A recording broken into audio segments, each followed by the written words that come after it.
You're watching the Yes Network, the home of champions.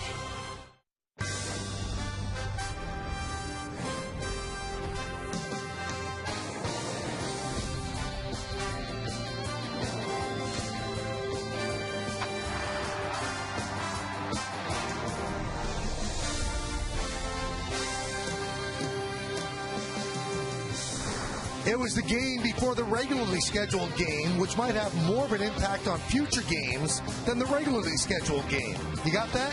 Andy Pettitte simulated game against Alex Rodriguez this morning at Yankee Stadium. Both of them came through it okay, and now tomorrow we'll see if they're sore and how close they are to returning. But today, the Yes Network presents New York Yankees baseball. It's the world champion New York Yankees against the Toronto Blue Jays in the middle game of a 3-game set from Yankee Stadium in the Bronx, New York. Hello, everybody, and welcome to Yankees baseball. Along with John Flaherty, I'm Michael Kay. It is a gorgeous day to be alive, a great day for a ball game, obviously, and the Yankees are winning. They've won 7 straight. Yesterday it was 7-3, and it was 2 guys again who just stepped out and did their job. Yeah, the 2 guys at the top of the order, Brett Gardner and Curtis Granderson, having big afternoons yesterday for the Yankees. Granderson hooking the ball in the corner. It's going to be a double, a couple RBIs for him. He had a few doubles yesterday and 3 RBIs on the day. Brett Gardner scoring all the way from first. You can see the pants hiked up as he slides home. He also had a nice afternoon leading off for the New York Yankees, getting on base a couple of times, walking at the beginning, and then a big triple to the right center field gap. Brett Gardner leading off lately is a spark plug for the New York Yankees. And we'll give you the entire lineup later, but he's atop the lineup again yesterday, 1 for 3, a triple, a ribby, 2 walks, and 3 runs scored. Curtis Granderson, 2 for 3, 2 doubles, 3 ribbies, 2 walks, and a run scored. Not too bad. Keep hitting like that, you keep winning games. And a 7-game winning streak. Everything has been working for the Yankees. Runs per game, 7 1/3, or 7.1, 314 batting average, 14 home runs, and it ties the longest winning streak of the season. Good pitching and timely hitting. Now, will they get good pitching today? Javier Vasquez comes out of the bullpen, and he's back into the rotation. What is he going to show? Will he be as effective as a starter as he was in a reliever? Well, John Flaherty will explain next on segment 2, right here on Yes.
For the Blue Jays, Mark Zipchinski, 1-3 at 6.03 ERA. And for the Yankees, Javier Vasquez, 10-9 with a 4.86.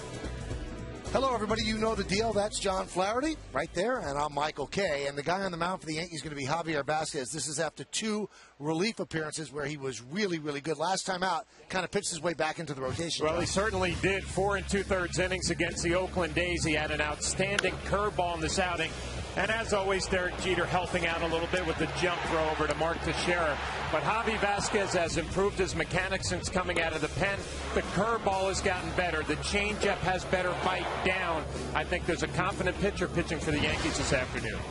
Just look at those relief appearances. Against Toronto, 4 1/3, just 2 hits. Against Oakland the last time, 4 2/3, 2 hits. And he also struck out 6. That convinced the Yankees he should be back in the rotation. And Joe Girardi feels confident about him today. The train's pulling in. It's almost time for baseball. When we come back, lineups, first pitch baseball, next on Yes.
Furnishing your style with a guaranteed delivery of 3 days or less.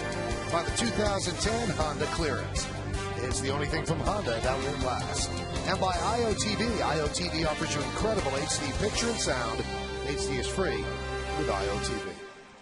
We mentioned earlier, it's just a beautiful day. Nice breeze and some puffy clouds overhead, punctuating the sky blue. Oh, just great. Let's take a look at the Blue Jays starting lineup presented by our good friends at Lexus, and it's put together by Cito Gaston and right field Dwayne Wise. Aaron Hill's at second base. Jose Bautista moves to third. He still bats third. Vernon Wells cleans up in center field. Lyle Overbay at first. John Buck will catch. Adam Lynn, the DH, will bat seventh. Batting eighth and playing shortstop, John McDonald, and Travis Snyder, the left fielder, will bat ninth. That Blue Jay lineup is going to get another look at Javi Vasquez. We'll take a look at his numbers on the year. Back in the rotation after a few relief appearances. 4.86 ERA, 131 hits and 139 innings. And we'll look at our scouting report. He has earned another opportunity in this rotation with 2 long relief outings that have been much better than he was when he was last in the rotation. And he's working on a little leg swing with his left leg, giving him a little bit more power and a higher arm angle. And a good matchup against the Blue Jays. 1 start, 1 relief appearance. They have an .081 batting average against Javi Vasquez, so I'm sure the confidence level high for the Yankee starter today. Well, there's a brisk wind blowing out today, and that should be interesting to see how it affects fly balls toward the bleachers. But all of the flags are starts out that way, and we'll keep a close eye on it. But otherwise, just a beautiful day for baseball. Great day to sit in the stands as well. And we thank you for spending part of your Labor Day weekend with us. Dwayne Wise digs in. He's ready. So is Javier Vasquez. And let's do it here in the Bronx. First pitch is grounded foul, and also a short of the bat flies off toward the right side. So we're underway. John, is this the greatest day ever?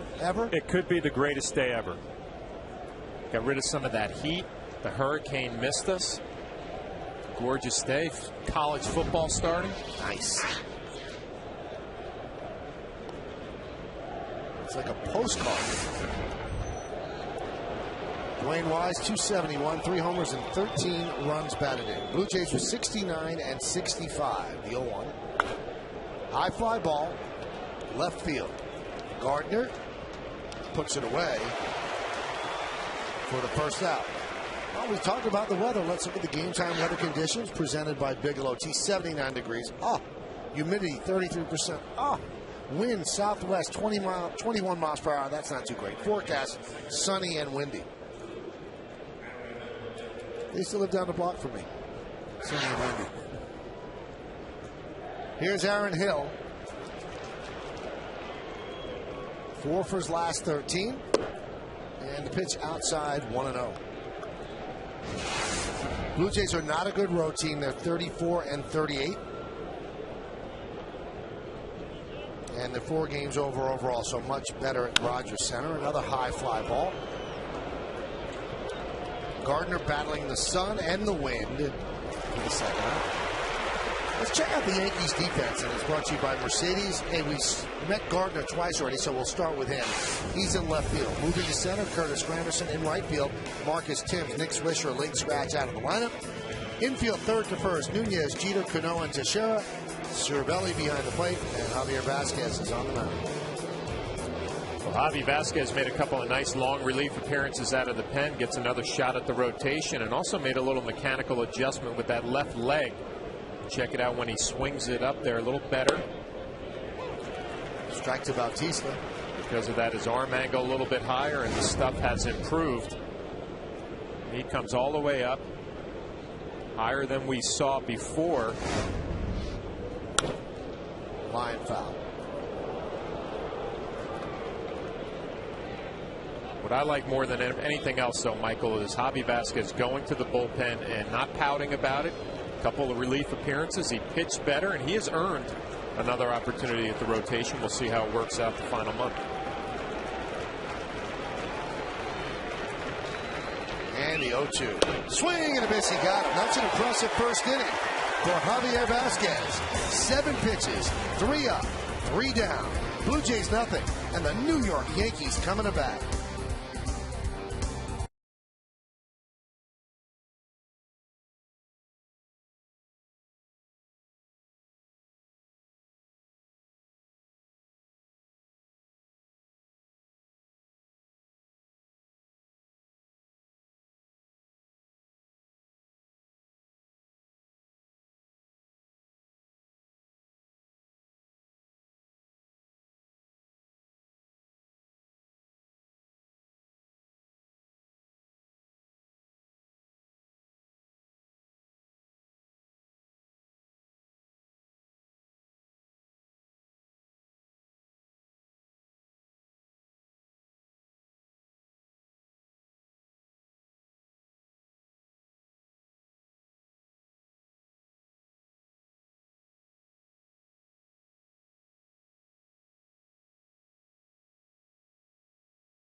Mark Zipchinski's going to have the base, and this lineup is presented by Lexus.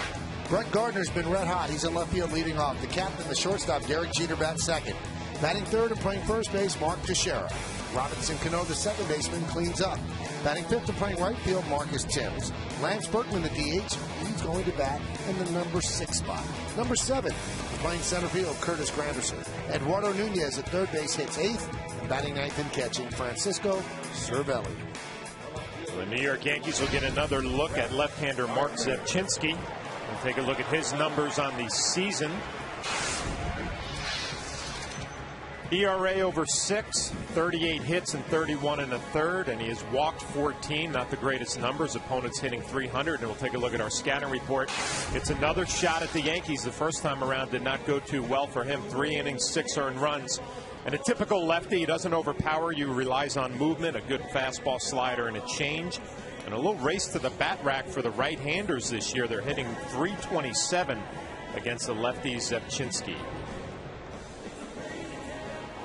Well, he's got a left-hander that will start it off, and then Derek Jeter after that. Let's take a look at the Blue Jays defense, which is brought to you by Mercedes. Snyder, Wells, and Wise. That's left to right in the outfield. Infield, Bautista, McDonald, Hill, and Overbay. Bautista's 36th start at third this year. Plays a lot of right field. Buck behind the plate. Zepchinski is on the mound.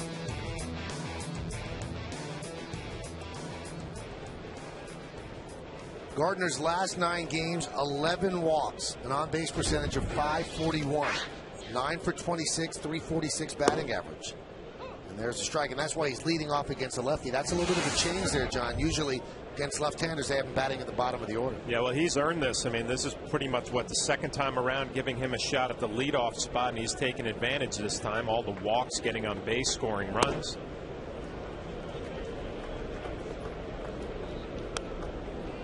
Yankees high water mark 85 and 50. Tampa Bay won last night, so they remain a game and a half behind the Yankees in the American League East.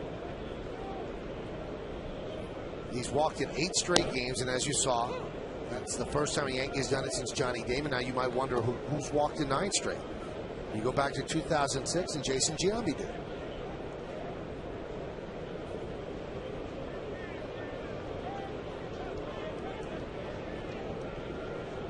The 1-2. Chopped slowly up the middle. Fielded in by Hill across the body. Can't be handled by Overbay. And Gardner reaches. We'll see how they score. And they give him a base hit. This is what Zepchinski tries to do. He relies on movement, gets some ground balls. You can see Hill coming. The off-balance throw pulls Overbay off the base. Give Brett Gardner an infield hit, and you wonder if the speed of Brett Gardner forced Hill to rush that throw offline.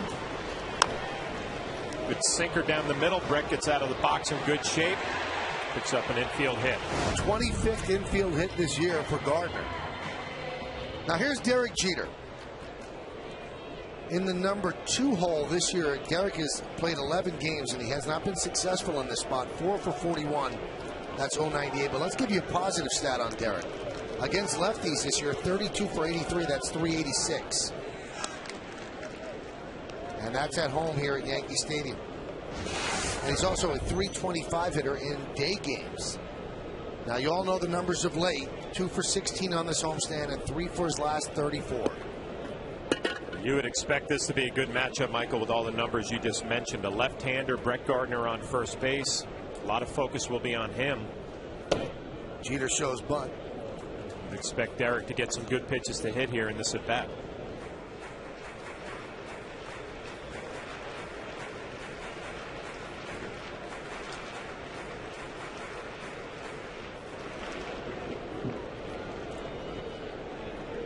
Derek's hitting has happened here at Yankee Stadium this year. He struggled on the road, but still a dangerous hitter in the Bronx. But not so far on this homestand, where he sat out yesterday's game against a tough righty Morrow. Just a day off. And there's a strike. IOTV offers you incredible HD picture and sound. HD is free with IOTV, the official HD service provider of Yankees baseball on Yes. It was a good day off yesterday for Derek Jeter. The tough right-handed Brandon Morrow, who actually did not have great stuff yesterday. But Derek didn't have good numbers against him. Nice day off. See what happens today. 1-1. 1-2. Derek was in the indoor cage right off the Yankee clubhouse early, working with Kevin Long, and his swing, to the untrained eye looked pretty locked in. He was lining what would be balls to right center field. There's netting around, obviously, but you don't see Derek do that early BP work, and for him to be there, so he's obviously intent on straightening this out. Yeah, you would think this situation, a big hole between first and second, would be right what he needs.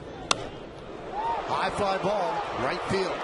Wise backs up, and he'll make the play. Gardner planted halfway, heads back.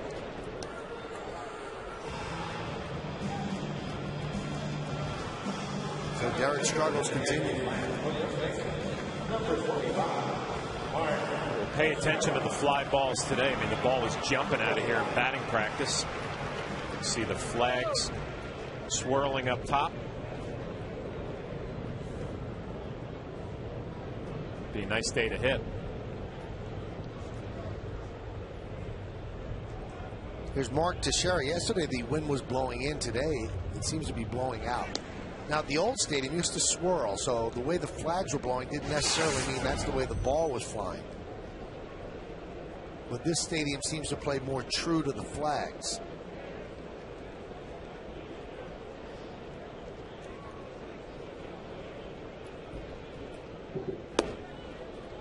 Pitch outside.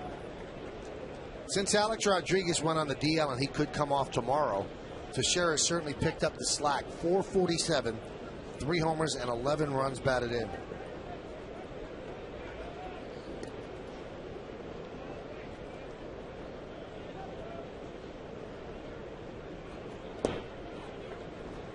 Count 2-0.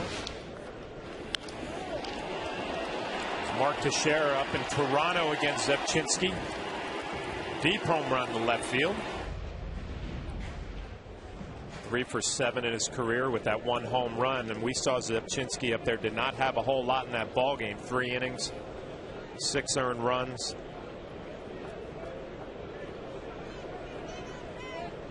Runner goes. Pitches outside. Throw to second. Not in time.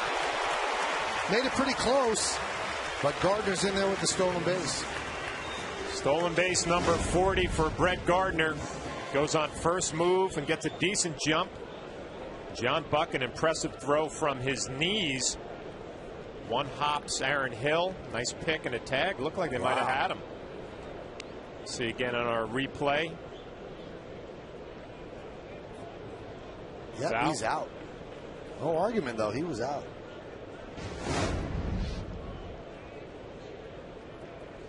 The 3-0 to Teixeira. There's a strike on the outside corner. Home plate umpire is Ed Hickox. Fastball there from Zepchinski, 88 miles an hour, a little sinker down and away. Didn't look like Mark Teixeira was interested in swinging. See if he gets the same pitch here, 3-1.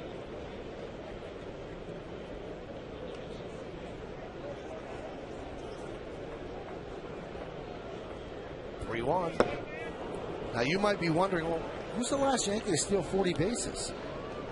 You have to go back 8 years to 2002, and Alfonso Soriano was the last one to do it.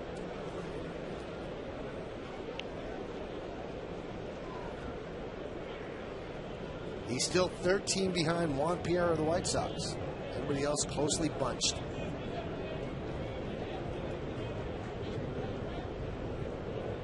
Three-two. Driven to left field. Snyder hardly had to move for the second out. Nice job by Zepchinski coming all the way back from a 3-0 count. And with the sinker, changeup, and the last pitch, a little slider.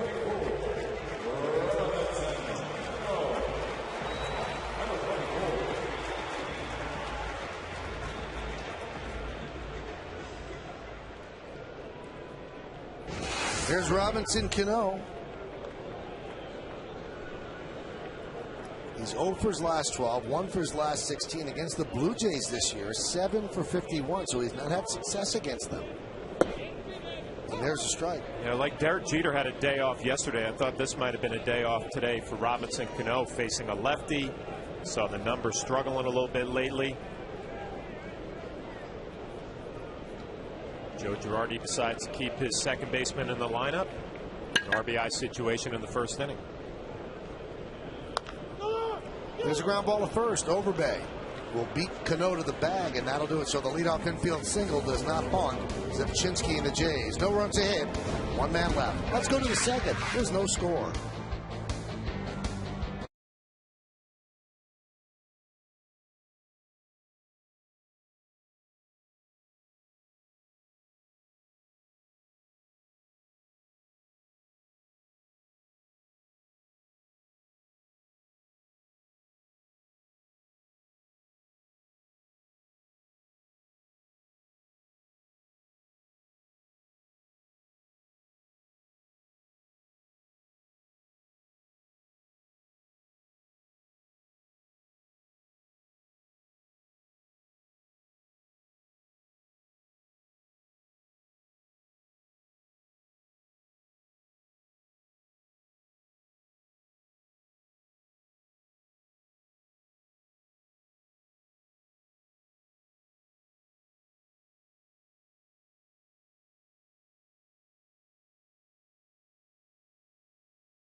Bit of a chill in the air. Today's question is for John Flaherty. Will Darrelle Revis play in the Jets season opener? That'll be the 13th of September, Monday night, against the Ravens. You can text us at 58772.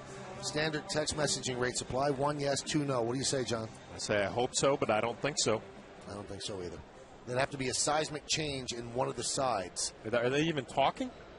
Not that we hear, but there's been a media blackout regarding the talks. I think if the Jets start off 0-2 against the Ravens and the Patriots, then all of a sudden he has leverage, and if they're 2-0, then they have leverage, and then they'll get serious. Jason Taylor, who on Hard Knocks kept getting lost, getting to the Meadowlands, found his way to the stadium. He, his wife, his 2 boys. Talking with Alex Rodriguez. Alex lives down in Miami. That's where Jason lives. Jason could be a big part of what the Jets do, especially with the injury to Calvin Pace. That one's popped up. And it's out of play.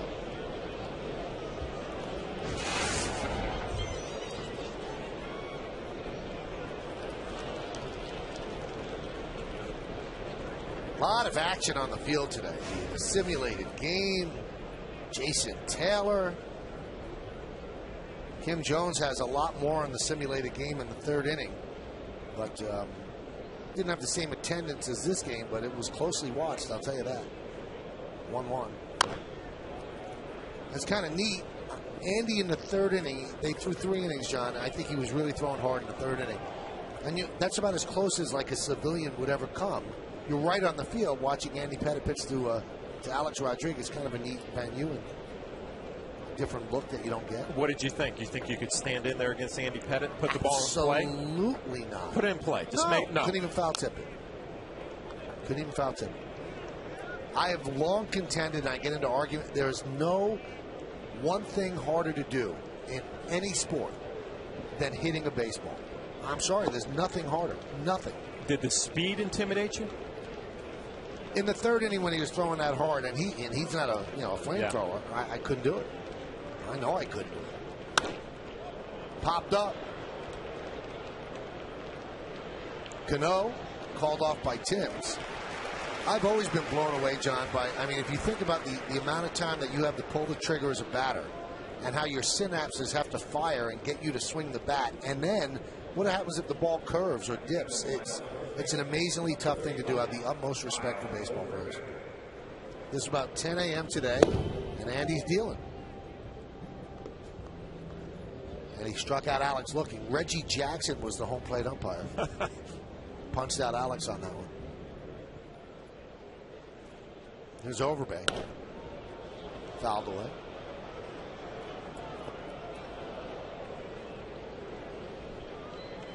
It's less than a second, right, John, to make that decision? I'm sure it is. I mean, from a player's standpoint, you've done it your whole life, so you don't think about it in those terms. It's less than a second. How am I going to do this? You just know when you face a guy who's got a little something extra where the velocity is something you really have to worry about. But major league hitter, if it's not 94, 95, they don't even raise an eyebrow. Amazing. It's the movement on pitches, and you heard Tino Martinez, he was here a couple of days ago, talk about sinkers. That's when it really took it to another level. That one is driven deep to right. Tim's back. He's on the track. He's at the wall. See ya. Home run, Lyle Overbay, and the Blue Jays lead 1-0.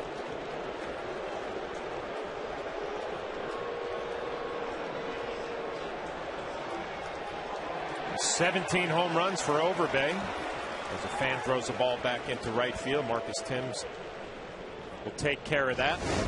You got to believe this might not be the only home run today just because the wind blowing out, but that was a bad, looked like maybe a slider. Mid-80s with the velocity and ends up in the right field seats.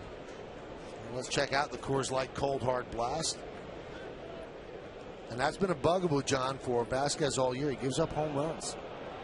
The solo home runs are not going to beat you. Like I said, this might be one of those days where the wind blowing out a lot of home runs. We'll see how it plays.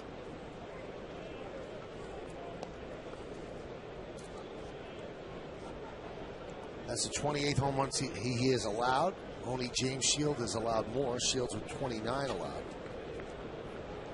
And remember, Javi's had 2 stints in the bullpen as well. The 1-0. 2-0.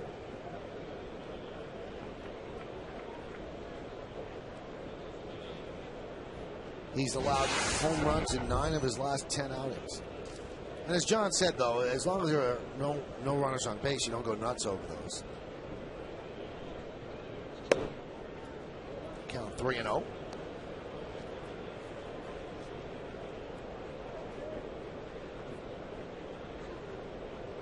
Just want Hobby to have that same mentality he had coming out of the bullpen. Really aggressive behind in the count here. And he walks Buck, the Blue Jays All-Star representative.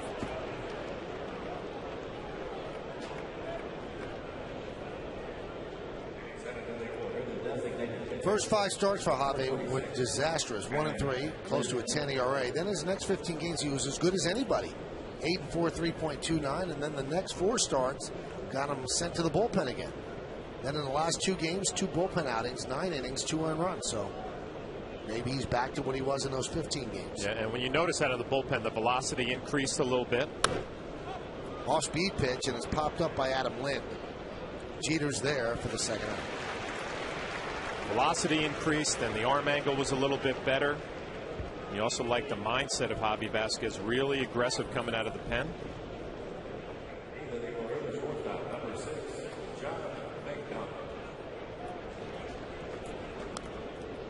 Here's John McDonald from Connecticut. A lot of family and friends at the ballpark. Dependable guy off the bench, can play a lot of positions, can fill in the outfield, pesky hitter. Nice guy on the team.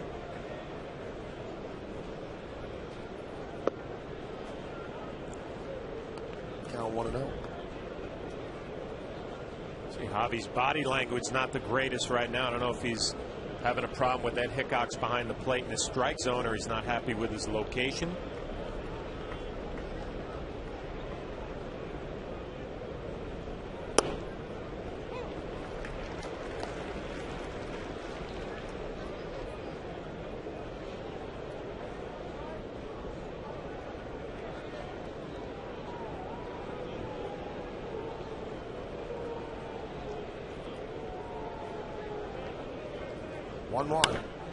That one's driven deep to left field.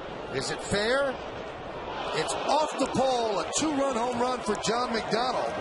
And it's 3-0 Toronto.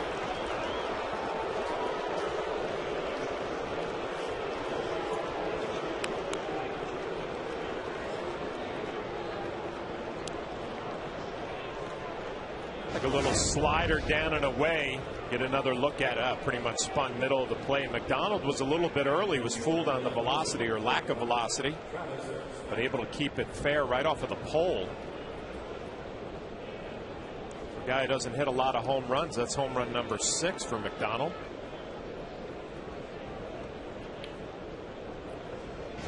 Off the left side of the pole. 6 home runs, increases his career high. The 2 home runs this inning have pretty much been the same pitch, kind of spinning sliders in the middle of the plate. Dave Island just went out and had a conversation, maybe trying to clean something up mechanically. Travis Snyder takes inside.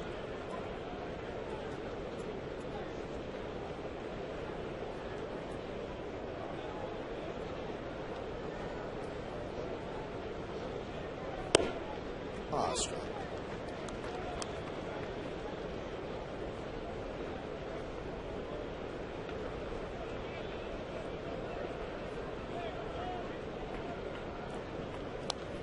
Foul back.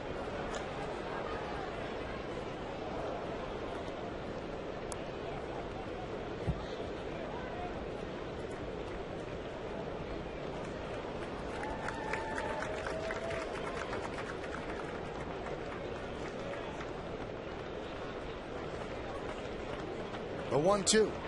Swing and a miss. Got him. But damage done with the long ball. It started with Lyle Overbay. Kind of a slider spinning up there right in front of him, in his eyes, and then in the seats. And then John McDonald peppers the foul pole and left for a 2-run shot. It's 3-0 Blue Jays.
Walker. 1993 on this day, Yankee pitcher Jim Abbott pitches a no-hitter, a 4-0 win against the Indians at Yankee Stadium. Demand greatness in every sip and every season. Johnny Walker, proud sponsor of the New York Yankees. There's Marcus Timms against Zipchinski. What a day that was at the stadium. Just amazing. Everything that Jim Abbott went through to get to the big leagues. Pitching with what many would consider a disability, he didn't. And then to no-hit the Indians, who had a lot of those good young players that turned into that great team. Yeah, that's the first thought in my mind, to see Baerga hitting a ground ball to end it. But that was a potent young lineup, a young Manny Ramirez in that lineup. Joey or Albert Bell. Don't know what name he was going with at the time. High fly ball, center field off the bat of Timms. Wells back, and on the track, he hauls it in for the first out.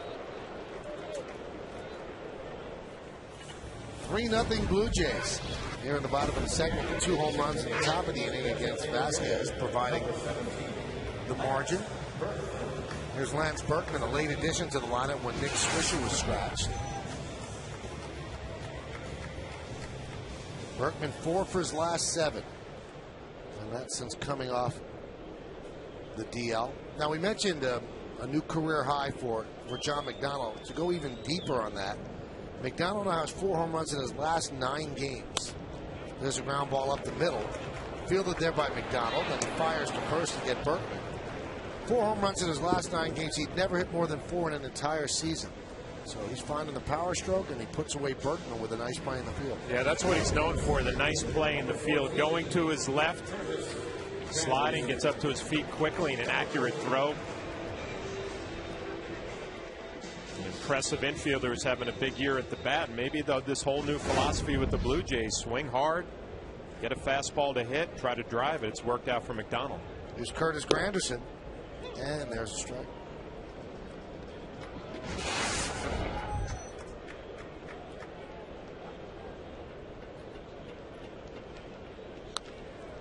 Soft ground ball to second base. Hill to Overbay in an easy 1-2-3 inning on 6 pitches for Mark Zipchinski.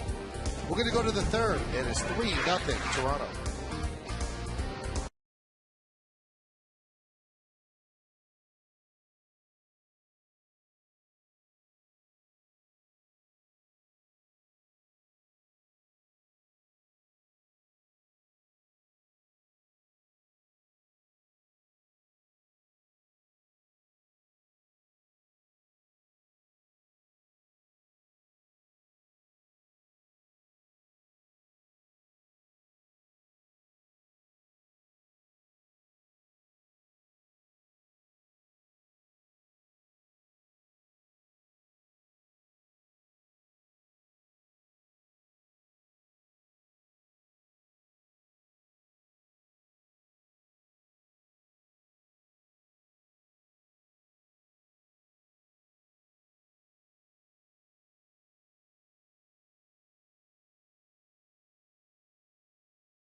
Third inning here at the stadium.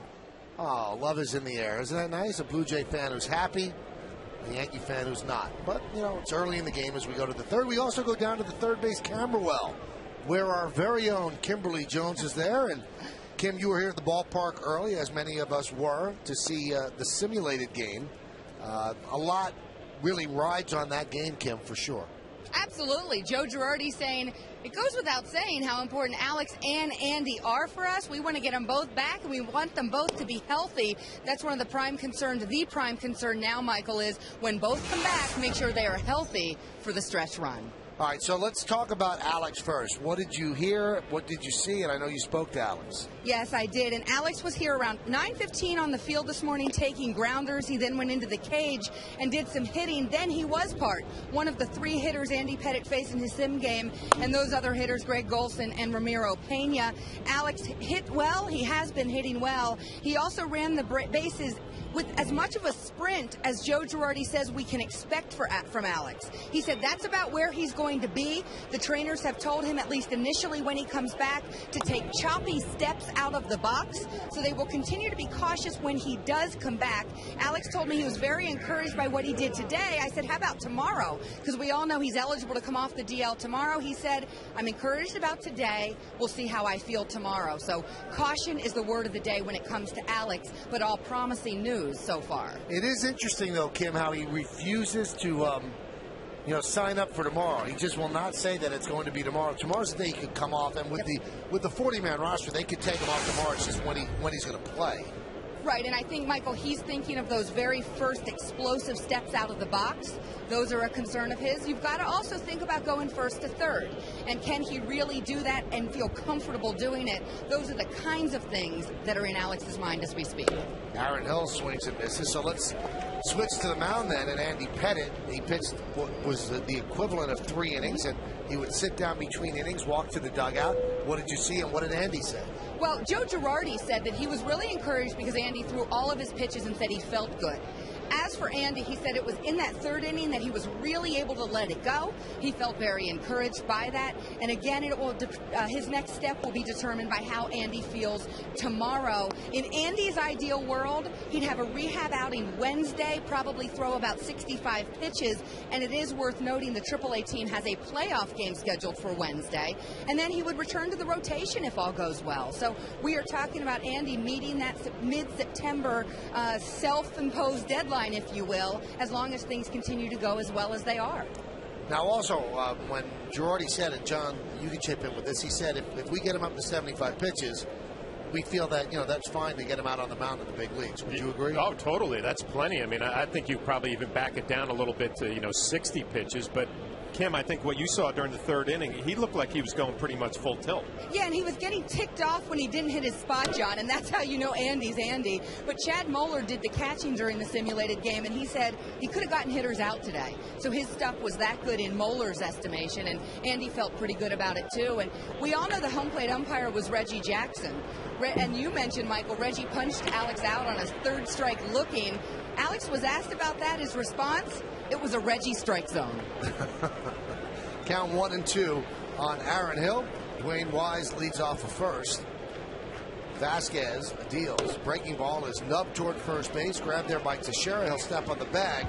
And moving to second is Wise, as Dustin Mosley, we saw, also warming up already in the bullpen. One final thing about Andy and Alex.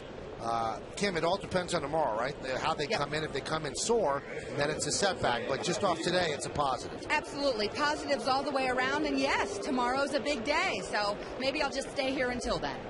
No, we want you back up here. But before you come up, we want to ask you about John McDonald. I know you talked to John. John's a very nice guy, very engaging guy. And he is from Connecticut, and playing here means a lot to him. It does. A few years ago, he and I toured Monument Park over at the old Yankee Stadium, and he told me how much it meant to be there then. He said his father used to bring him to games when he was a little kid. Well, his father, Jack McDonald, battled liver cancer and passed away in mid-June. So it has been an emotional roller coaster of a season to John. He told me today, when I'm on the field, I have to make sure I'm not thinking about that stuff. I have to concentrate on my game. He said, but every other moment he's been at this stadium, he's been thinking about his dad, because these are where they made such great memories. And I'm sure he will tell everyone after the game that home run here means an awful lot to him. And I guarantee you he was thinking about his pop when he was rounding those bases. Well, good stuff, Kim. We'll hear from you later. You got it, Michael. Thank you. All right, that's Kim Jones. And count 1-1 now to Jose Bautista. Bautista struck out in the first inning. And now, John, are you a little surprised that they have Mosley warming up already? No, I'm not. And it just looks like Javi, he walked Wise on 4 pitches, and he missed every time up and away. And that's what we saw from Javi when he was in the rotation and lost his spot. You know, the velocity wasn't great and was kind of pushing the fastball. And I think Joe Jordan and Dave Island may be realizing he doesn't look too sharp early on. Count 2-1. Yeah, when he came out of the bullpen, did a better job of keeping his fastball true through the zone and, more importantly, down. But he's been beat with the slider today. Looks like the curveball is better than the slider, and he got Aaron Hill to hit a weak ground ball on the curveball.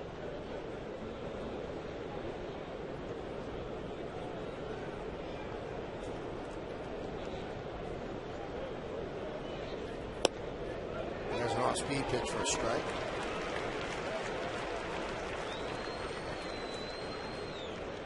It's a guy we talked about yesterday. The Yankees do not want him to beat them. Obviously, with the 43 home runs, it's very careful to him yesterday.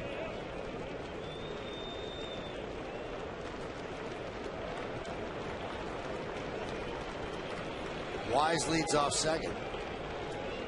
2-2 count on Bautista. Bautista has an 8-game hitting streak. 12 for 27 during the streak.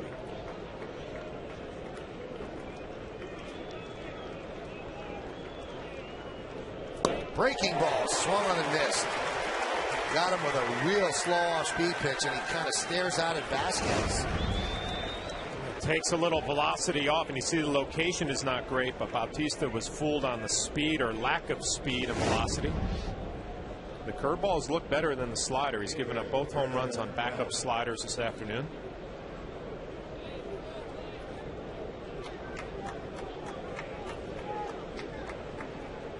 There's Vernon Wells. Vernon Wells flied out to right. That was in the second.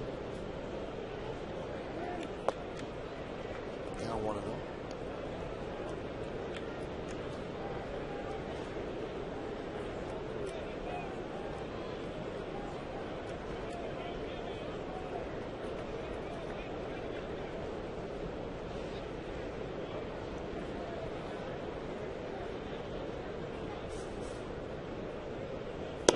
You know, it's amazing you consider A-Rod and Pettit. A-Rod's missed 3 weeks. Pettit's missed 7. Those are two really important people in the scheme of things for the Yankees. And they just continue to roll on. They still have the best record in baseball. They're 35 games over 500. And they're doing it without a guy who has 600 home runs and a guy who's a borderline Hall of Famer in Andy Pettit. So they've grinded. They really have. People have picked up the pace. Well, that's the thing offensively. I mean, Mark Teixeira has gotten better. Curtis Granderson has been better. Swisher was outstanding when he was in there. Missed the last couple of games. Grounded foul. But you talk from a pitching perspective, Michael. I mean, Andy Pettit is the key to the Yankees coming down the stretch and then hopefully into the postseason. All his experience. Have to make sure that he's healthy and productive at the end of September.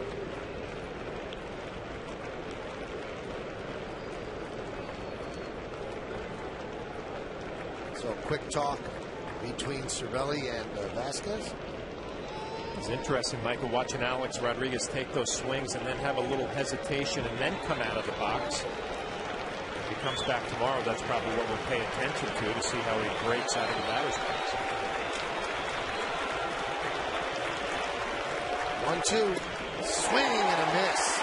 Vasquez pumps a fastball past Vernon Wells. So the Blue Jays don't score. Mr. October doing big work here in September, doing some hitting tips with Alex Rodriguez as we go to the bottom of the third.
105 on Tuesday and 105 on Wednesday. Thursday's a travel day for the Yankees as they head to Texas, and they begin a very long road trip. 3 in Texas, 3 in St. Pete against the Rays, and then 3 in Baltimore against the Orioles.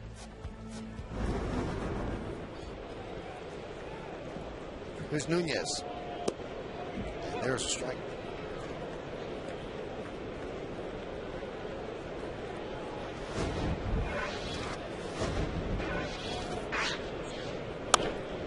Grounded to short.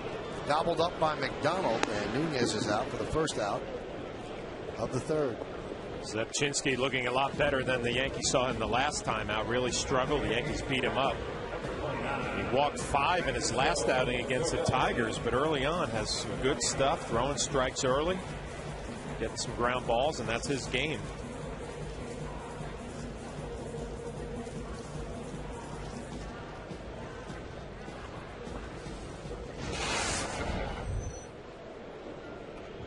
That'll bring up Francisco Cervelli. And he lines one to left field. It's a base hit. Cutting over is Snyder. Cuts the ball off in the gap. And Cervelli's going for 2. He caught him sleeping and he makes it double.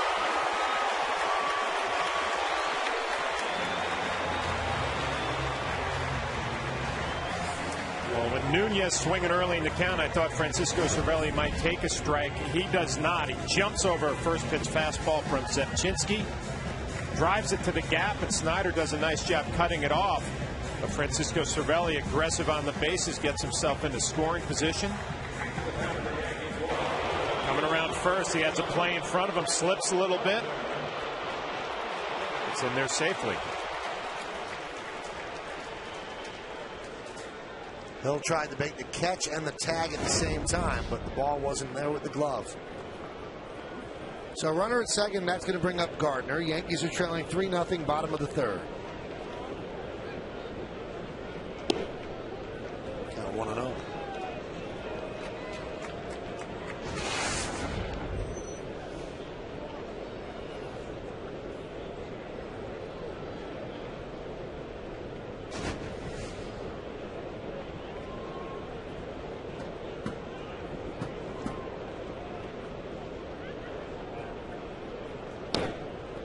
Back. Blue Jays playing Brett Gardner slightly the other way, and Vernon Wells in center field playing a very shallow center field. A lack of respect for Brett Gardner and some power with the wind blowing out. Brett gets the ball up in the air, could drive it over his head.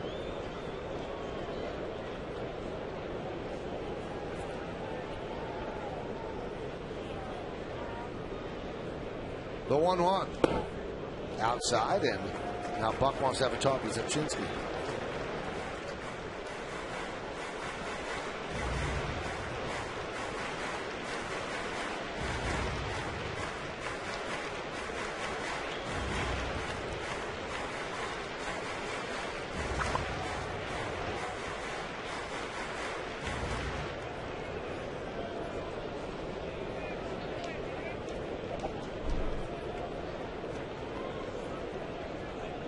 So Zepchinski works from the set, checks the runner at second, and the 2-1.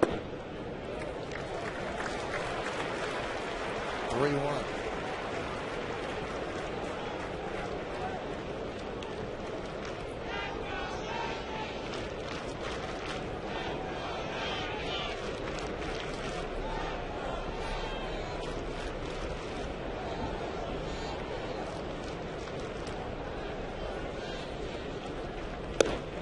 Just missed inside, so how about that? Another walk. 9 straight games with a walk for Brett Gardner. Hey, tomorrow at 6, college gridiron action returns to Yes with another season of Notre Dame football. Listen to the song. The Fighting Irish kick off their 2010 campaign at home against Purdue, and Yes will have a replay of this afternoon's action from South Bend. Purdue against Notre Dame tomorrow at 6 right here on Yes.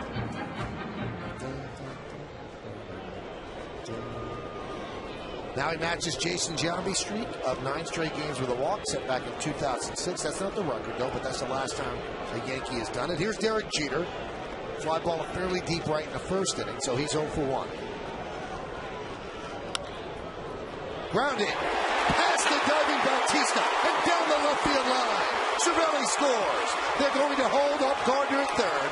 It's an RBI double for Jeter, and the Yankees are on the board. It's 3-1.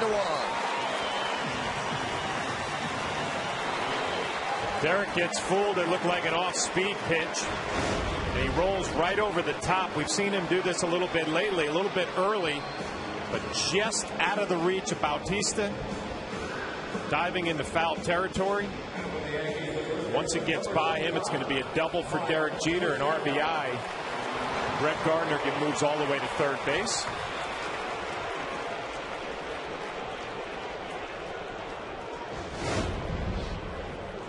So now the tying run is at second base, and here's Mark Teixeira looking for his 100th ribby. Pitch outside. He's at 99 on the season.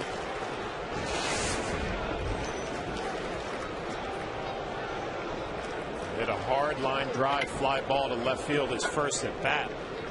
Pretty much saw everything that Zepchinski had. A little sinker, changeup, slider combination. It was all over the slider. Pitch outside.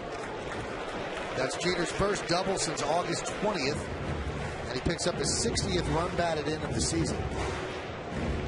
First base open here with Mark Teixeira and Robinson Cano, left-handed hitter on deck who has been struggling. See if Zepchinski's going to challenge Mark or pitch around him and take care of Robinson Cano on deck.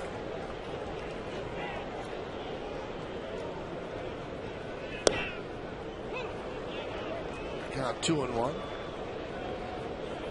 They'll give up the run for the out with the infield bat.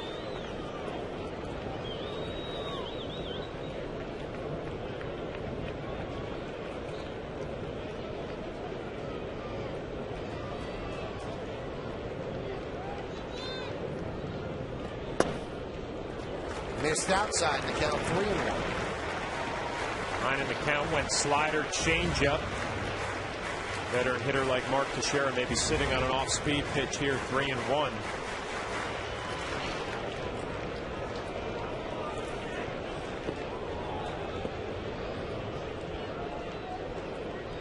Zepchinski steps off.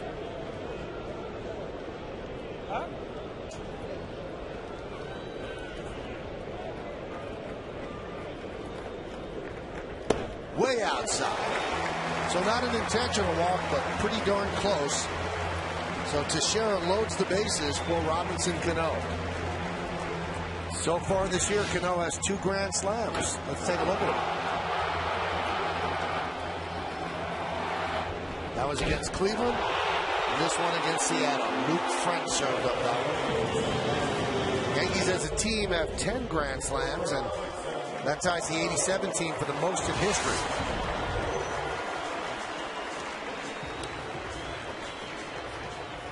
Robinson Cano now just looking for hits. He's 1 for his last 17, 0 for his last 13. With the bases loaded this year, Cano 8 for 14 with 21 ribbies. So 21 of his 91 ribbies have come with the bases loaded.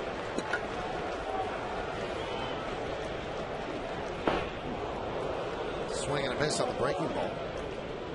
We kind of saw this from Robinson yesterday in that swing mode. It's been so unusual for him this year. It's been very patient. Slider down in the dirt, an awkward swing. I say very patient for Robinson Cano. He's never going to be a guy who's going to walk a lot. Right now, expanding the strike zone a little bit more than he had all year. Now, Cano is the first Yankees lefty batter to hit at least 10 home runs off left-handed pitching in 2 straight seasons since Reggie Jackson in '79 and '80. So 30 years ago. Bases loaded. The 0-1. Line drive. Base hit to center field. Gardner scores. Here comes Jeter. They wave him home. The throw from Wells is not in time. It's a 2-run single for Cano. And the Yankees have tied the game at 3. And Cano continues to dominate with the bases loaded. Robinson joking around that he wants the baseball. It's been so long since he had a hit, and big hit here. It's a nice job at just blocking it off the center field. Gets jammed a little bit. Nice approach. Rewarded with a base hit and a couple RBIs. Staying right up the middle. And a good strong throw from Vernon Wells just offline, enabling Derek Jeter to score.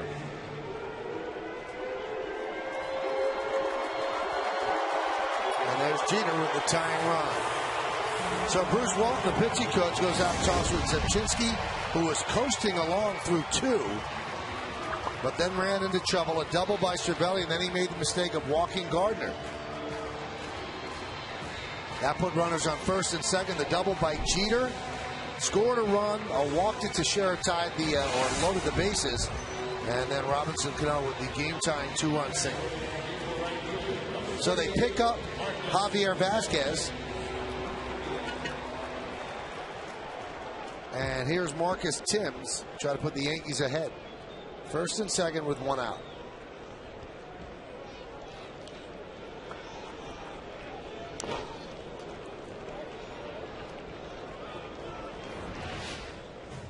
It's back on the 24th, and Marcus Timms, who had a great series up in Toronto, beats up Zepchinski for a home run. Remember, that was an 0-2 slider down and in.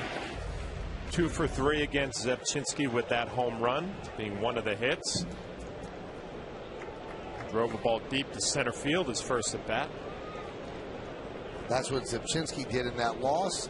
Timms 31 for 93 against left-handed pitching this year. And the pitch is high. His first time up, a deep fly ball to center. Now, we told you that Cano dominates with the bases loaded. The Yankee team has hit 397 with the bases loaded.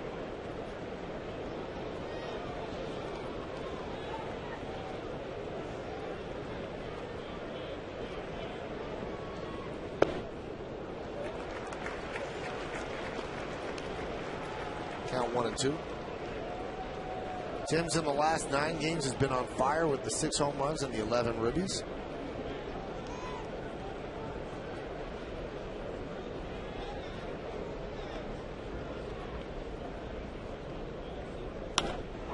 High fly ball, fairly deep left.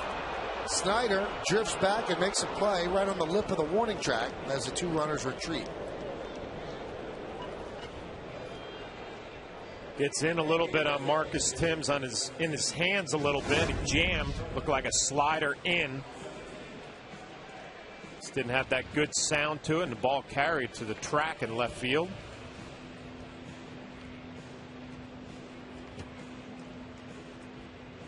Marcus has about 770 feet worth of outs in his first 2 at-bats. And that's going to bring up Berkman, who had a hard ground ball up the middle. Stabbed there by McDonald, turned into an out.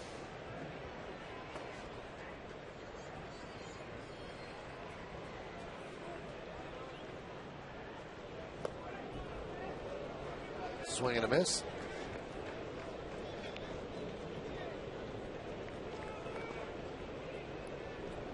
He has really struggled from the right side this year.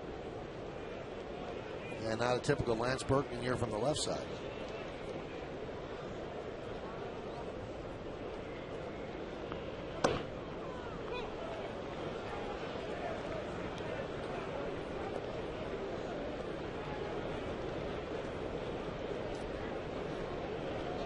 Count 0-2 now on Berkman. Berkman in his career, he hits 307 from the left side, 262 from the right side.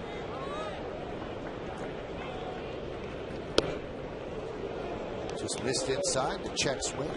Good try from Zepchinski right there. Back-to-back changeups and then a fastball in off the plate. Trying to get the call for strike 3. Nothing else. You make Lance Berkman aware that you will come in there. Can't dive out over the plate. The 1-2. Swing and a miss, and Berkman down on strikes. But the Yankee offense comes alive here in the bottom of the third. Starts with a hustle double by Francisco Cervelli, then an RBI double by Jeter, and a bases loaded 2-run single by Cano. It's 3-3.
Which three Blue Jays finished 1, 2, 3 in the 1993 American League batting title race? I think I know this one.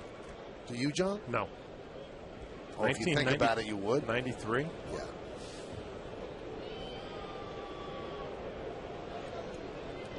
So Vasquez now has another life, and Overbase swings and misses. His team got him back to 3 runs. Wow. The greatest announcer ever, John. I can't disagree. And that's his first Yankee game. And he knows that already. Outstanding. Love you. Enjoy the sport. Pitches outside.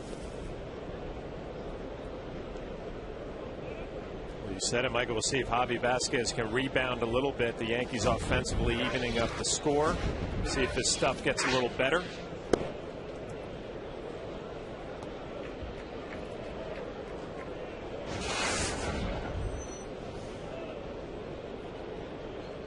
What's it feel to be the greatest announcer ever? I'll ask Vin Scully. Swing and a miss. Count 2-2. Well, it's the kid's first game ever. He doesn't have much of a background. Well, I'm sure he listens to you every night, or at least when you're not working. The West Coast games. Obviously, he doesn't listen to you. Well, he's not up then. It's too late for him. The 2-2. I happened to work a West Coast game with you, John. Yankees-Dodgers. I don't know if you remember that game. That was one of the best broadcasts we had all year. Good game. Great game. I think we had a great breakfast that day, too. At the pool, it was great. Larry King, Robert Roll, Mitchell Modell. They all came to see the greatest announcer ever. Stop by the table. And Vince Scully wasn't there, so they said hello to us. So a walk to Overbay. Ever. Ever's the word that jumps out.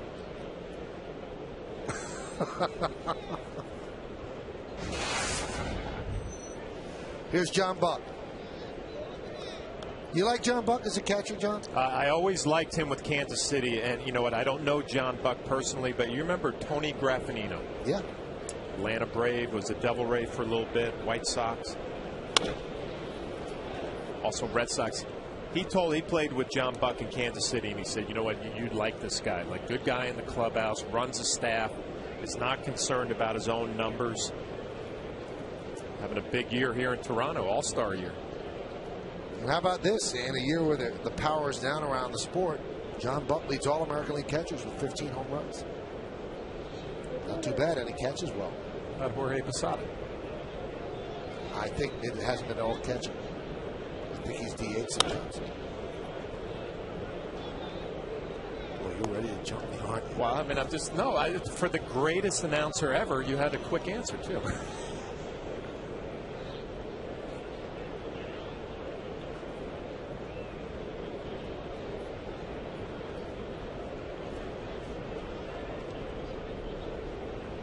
Jorge has 4 DHing.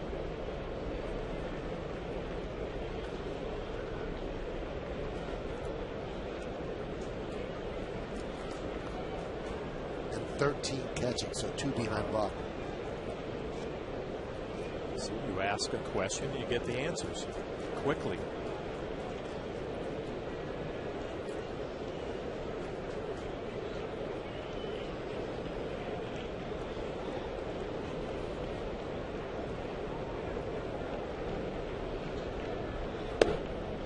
Now, after all these like hot, sticky days, wouldn't you sign up for this sort of day forever? If somebody said, okay, it could be like this forever, would you take it? Of course I would take it. Fall's my favorite season of the year. I don't know about yours too. Yeah. But you know what, and I was thinking from the player's standpoint, I mean, you get through the dog days of August, and you mentioned that the heat and how sticky it was, and now you come out here today, it refreshes you a little bit. John Buck could not hold up, so he swings and misses. 1 away. Javi really going to the off-speed game here in the 4th inning. Little change up to John Buck, right on right. You don't see that every day. It's a little check swing, strike 3. I'm thinking, Michael, that this little cooler weather maybe will help Derek Jeter too. You know, had a tough end of August with the heat. Maybe cooler weather. Get himself going again.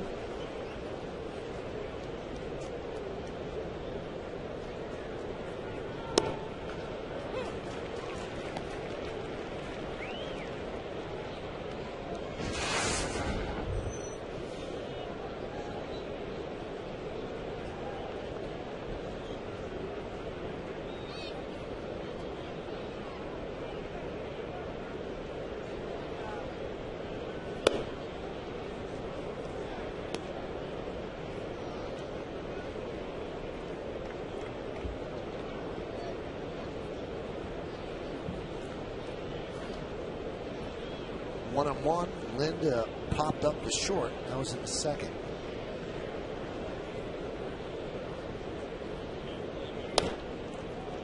Past the diving Teixeira and into right field. So Lind with a single, Overpay moves to second. If you look at some of the location and the action on some of these pitches, though, Javi Vasquez isn't going to be real pleased. That looked like a changeup that was up in the middle of the plate. Lind, it's a base hit to right field, right out of the reach of Mark Teixeira, who dove for it. But when you throw a pitch that's up middle, and we'll take another look at it, changeup up in that zone there, probably pretty lucky that it was only a base hit.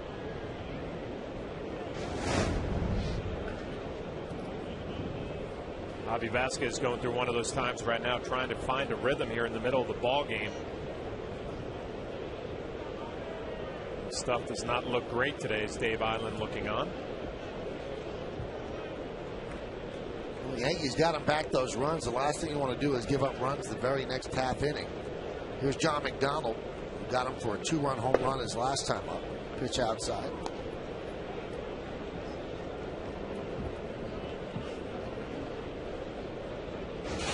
McDonald, one of those home runs, a little spinning slider that didn't do a whole lot. He hooked it right down the line.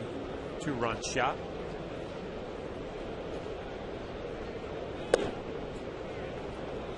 Count 2-0.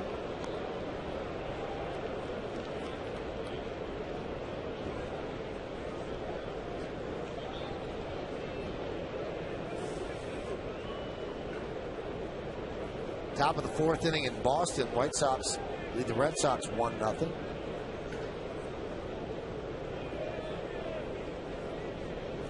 Swing and a miss. And top of the fifth inning in Chicago, and the Cubs lead the Mets 2-1. Those are the only other games going on right now in baseball. Do the Red Sox have a doubleheader? They were postponed last night, right? Day night. Day night.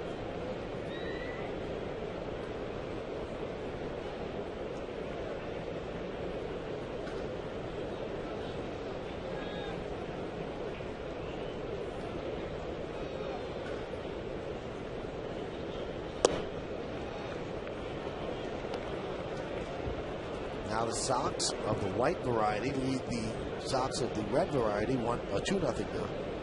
Manny Ramirez back in Boston. Don't know if he's in the lineup today. He is. Got his haircut too. Did he? 4 inches. 4 inches of dreadlocks taken off. 3-1. And I don't know if you read the interviews from yesterday. Took total blame for everything that happened in Boston. It was my fault. I made a mistake. The way I acted. Sorry. Great bunch of guys over there. Organization's great. All me. I guess his contract's up this year. Manny is 1 for 2 so far today. Right here, runners on first and second, 1 out. Top of the fourth inning, John McDonald is working the count full.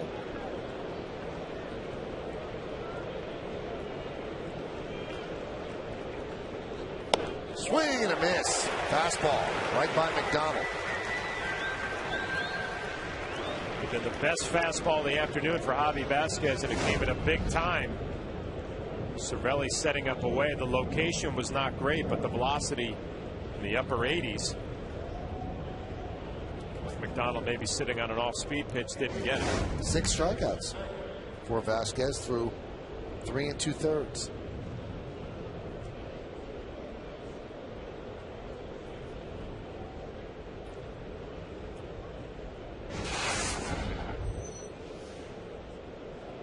Here's Travis Snyder.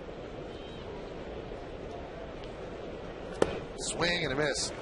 I think that this is how he was effective as a reliever too, John. He's pitching slower with the off-speed stuff to make his fastball seem faster. Yeah, and especially the curveball. You know, it really has taken a lot of velocity off of that pitch. It's helped his fastball. Watching him this afternoon, and you mentioned the 6 strikeouts to this point, it's surprising because he doesn't really have great stuff. Good changeup on the corner there, but his fastball's down. Location not great. But making up for it with a good changeup. So the fastball is 89, and this changeup, you see how it moves. 75. So that's 15, 14 differential, which is great. The 0-2. Nubbed off the end of the bat, foul. Drop that one down to 72 miles an hour.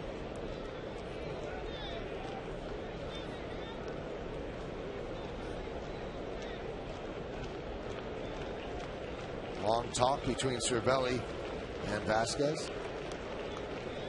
Get the feeling they've thrown a couple off-speed pitches. If they could throw a fastball in the Snyder, they'd probably get him out.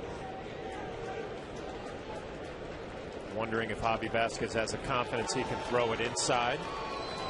Keep it true on the inner half. The 0-2. 1-2.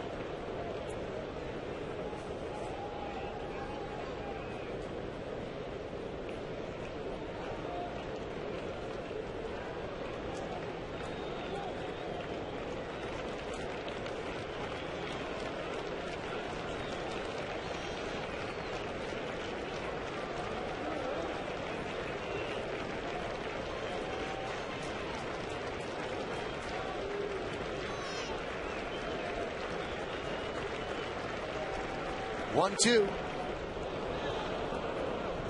Runner stay put. 2-2. I would think that pitching the way Vasquez is pitching, John, has to be exhausting because you can't make a location mistake. And you got to change speeds and pick just the right pitch to throw. You're not going to dominate anybody. Not a great shot of the changeup grip right there. Nice play by Cervelli. But you're right. You can't just rear back and fire. And, you know, I'm sitting here thinking as an ex-catcher, a couple opportunities to throw the fastball. It doesn't seem like Javi wants to, or maybe trusts that he can throw it where he wants. Going with a lot of off-speed pitches. 2-2. Popped up. Shallow right. Timms comes on, and he'll make the play. And that'll do it in the fourth. No runs a hit. 2 men left. We go to the bottom of the fourth. It's still 3-3.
Which 3 Blue Jays finished 1, 2, 3 in the 93 American League batting title race? I guess Alomar, Molitor, and Olerud would be my guesses. I don't know if that order. Not bad. What a year for Olerud. And there's a strike to Curtis Granderson. So it's 3-3.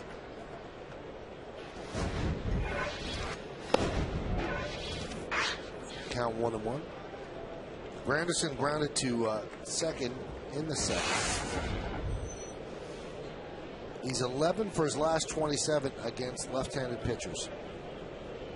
And now he's 12 for 28. That's since Kevin Long's tutorial with him kind of changed his swing a bit, and he is hitting better against lefties than most any other lefty in the big leagues right now. Yeah, and we've seen him against lefties go the other way, and when he gets a pitch that he can pull and drive, he's a lot quicker, shorter, more compact. 429 batting average now, those last 28 at bats against lefties.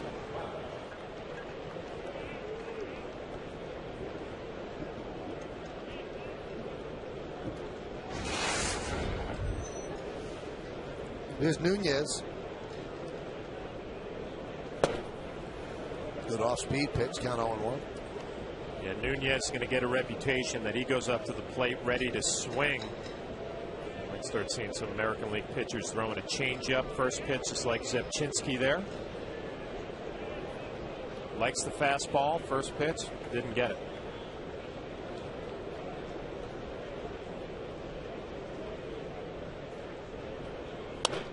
Right back to Zepchinski. Go to second, no return. Wasn't the best throw. Aaron Hill had to gather himself to haul it in. So there's one out. Ground ball right to Zepchinski. Gets it in good shape. Takes a little throw hop to second. Low throw. Aaron Hill a little late getting there. Nunez runs too well. See Aaron Hill trying to get there. Throw a little bit low, just takes a sure out.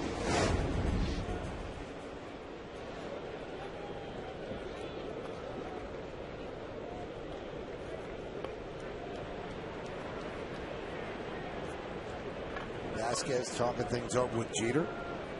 Jeter's got a pretty good view from where he stands. Cervelli has the best view, and he takes a strike.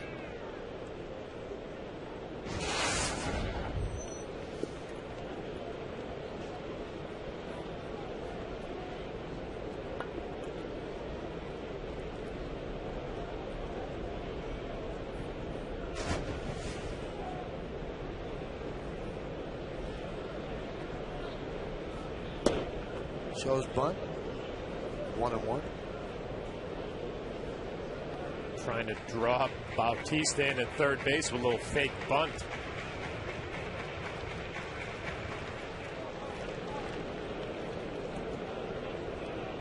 Bautista saying, if you want the bunt, go ahead. I'm going to play middle. Play pretty much straight up.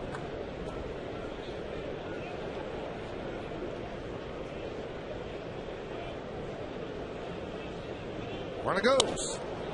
That one is lofted into left center field. It is going to be caught. No! He could not hold on. Snyder could not hold on. So Nunez will go to third and Cervelli will go to second. Probably be a double, but the Yankees are set up second and third with one out. Little hit and run. Nunez running. Cervelli puts the ball in play. It is going to be scored a double. Snyder laying out for it. Has it in his glove.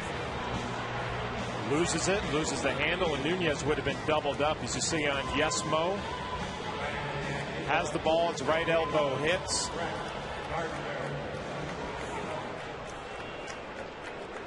Nunez comes around second base, paying attention, sees that it hits the ground.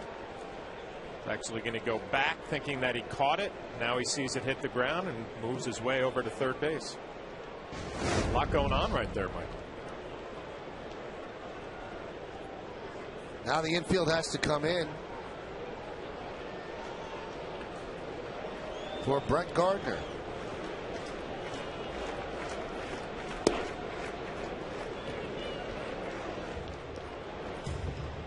That last replay that we just saw, the one from right field, there was a young lady sitting in the first row behind third base whose looks told it all. When she thought the catch was made, she had her hands to her head. And then when the ball was dropped, she kind of pointed and smiled. So anything but that.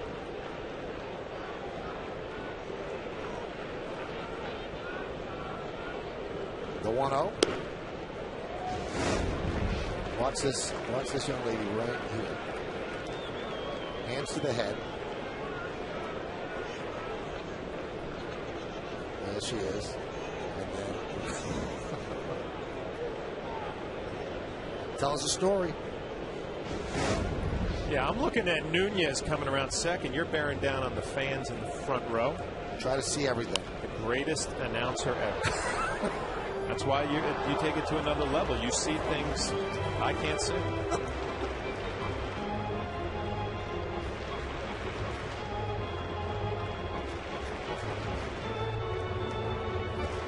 There we go.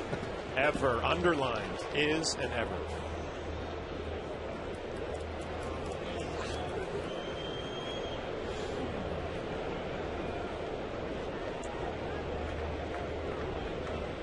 The 2-1.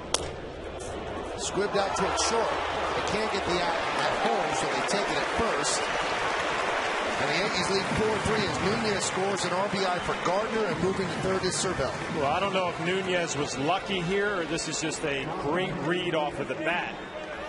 Because this is a little line drive, a jam shot from Brett Gardner. And if Zebchinski catches this, Nunez is going to be doubled up. Just out of his reach, and Nunez got lucky. Sure, he's probably going on contact.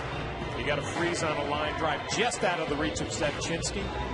Whatever the case, the Yankees will take it, and Brett Gardner gets credit for an RBI. 43rd rookie of the year.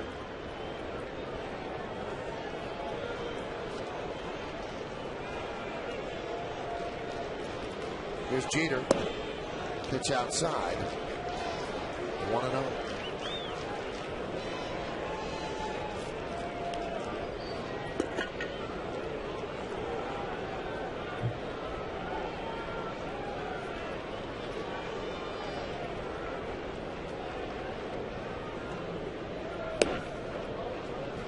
Count 2-0.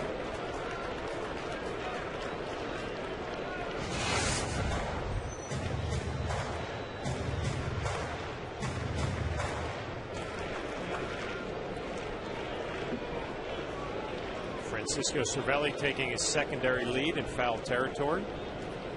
Trying to get a good jump off the bat.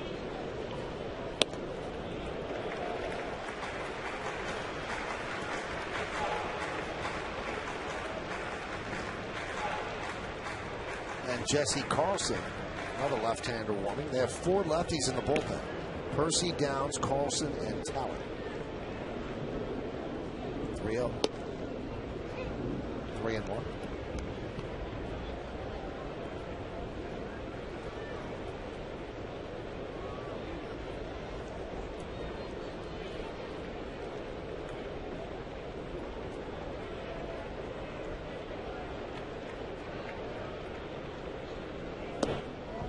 Jeter works a walk. Got to send out our best wishes, John. I'm sure that you would echo these wishes. No, Bill Burbridge, he used to be at the front gate of the old Yankee Stadium. Yeah. First guy you'd see. He's worked for the Yankees for close to 60 years, definitely over 50. He's feeling a little under the weather. So everybody from the Yankee organization, a couple people came up and said, please send out our best wishes to Bill. Hopefully he gets back soon. I hope you feel better, Bill. Absolutely. Good guy. And, I mean, a walking encyclopedia of baseball. He's seen it all. Here is Mark Teixeira. 0-1.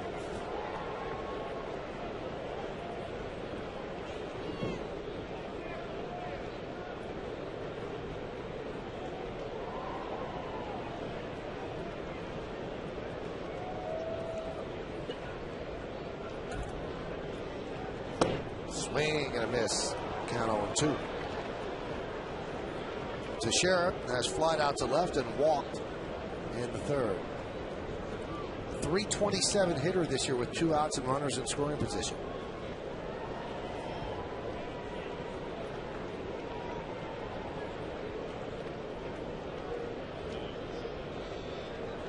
And the 0-2. That one gets away from Buck. Here comes Cervelli. He'll score. Jeter moves to second, and the Yankees lead 5-3.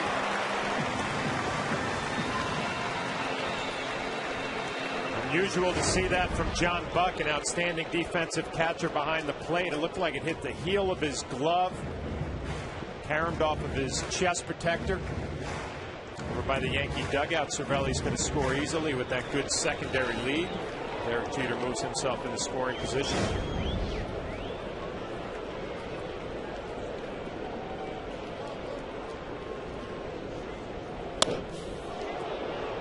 Off the end of the bat foul. Zepchinski going with that slider in on the hands, Mark Teixeira, and that's that line drive fly ball. He had his first at bat to left field, hit it pretty good. Zepchinski's gone with it every pitch here in this at bat to Mark. Dangerous if you make a mistake with it.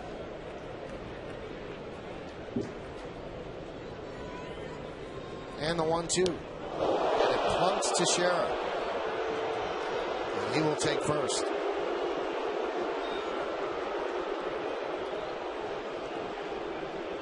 And he will be met by Steve Donahue and Joe Girardi. After 4 sliders in a row, he tries to throw a fastball on the inner half. Gets marked just above the left elbow, a little tricep.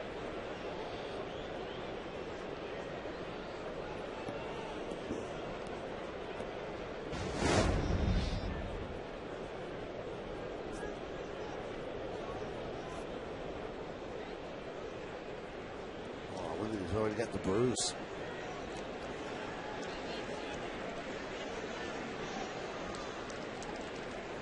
Does that stuff do anything, John? You know, I'm surprised they still use it. I thought they got rid of that. The cold spray, maybe trying to numb it or keep the swelling down. Was it effective?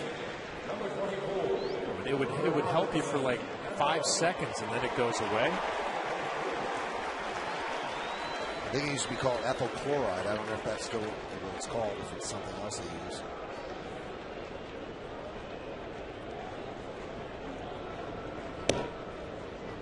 Pitch to Cano is high, 1-0.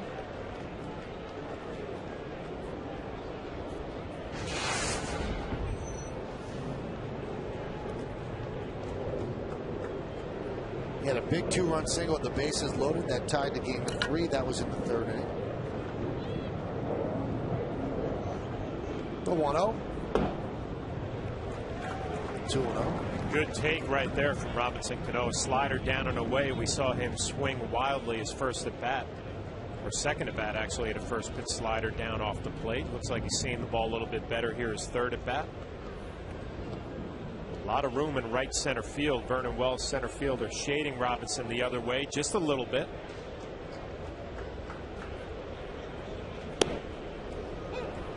Count 2-1. So the Yankees trailed 3-0. Now they lead 5-3. Cano now with 93 runs batted in, and he has 19 RBIs over his last 12 home games.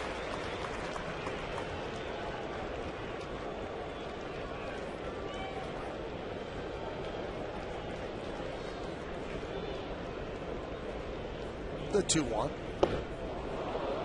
You just rarely saw swings like that the first couple of months of the season with Cano, so it's just not right yet. You saw swings like this the last couple of years from Robinson. Would expand the strike zone, not this year.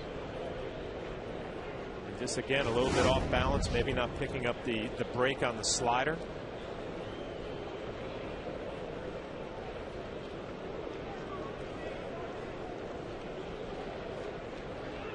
Two. Chop towards second, backing uphill. And he'll make the play at first, and that will do it. But the Yankees take the lead. They score 2 runs on 2 hits, and they leave 2. They go to the 5th, 5-3 innings.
Post game with Kimberly Jones as we go to the 5th inning here at the stadium. The Yankees now lead 5-3 as they look for their 8th straight victory, which would be the high watermark for the year.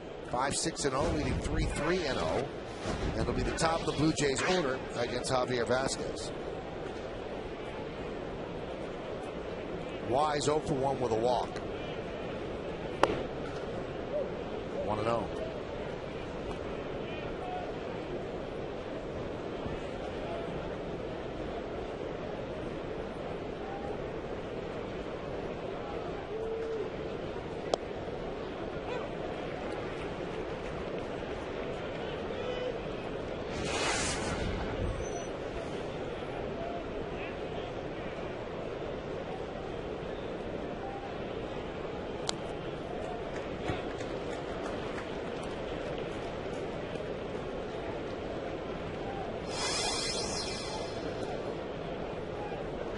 .72 pitches for Javi Vasquez to this point.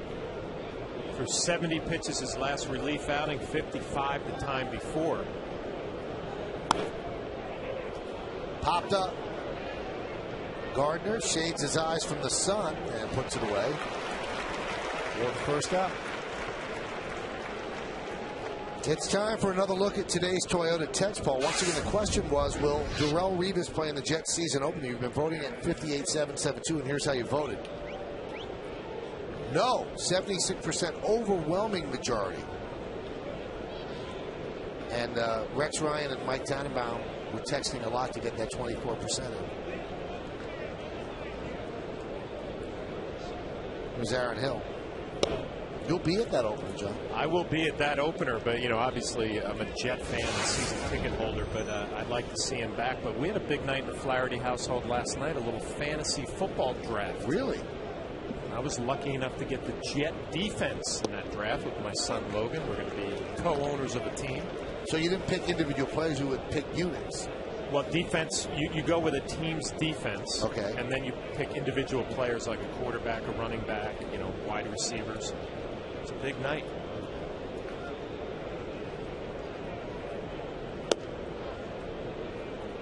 So you got Logan Logan, you have the defense. Was Brian involved? Well, Brian, my son Brian, is the commissioner of the league. He has set this up with a few uncles, my brother and my brother-in-law, and a few nephews who are in the league, and it's called the Flaherty Football League.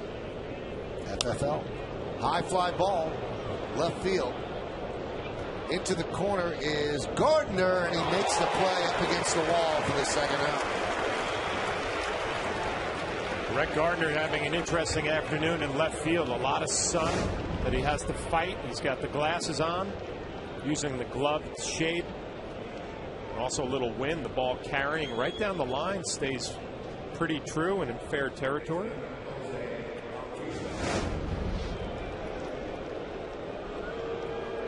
Here is Bautista. He has struck out twice against Vasquez.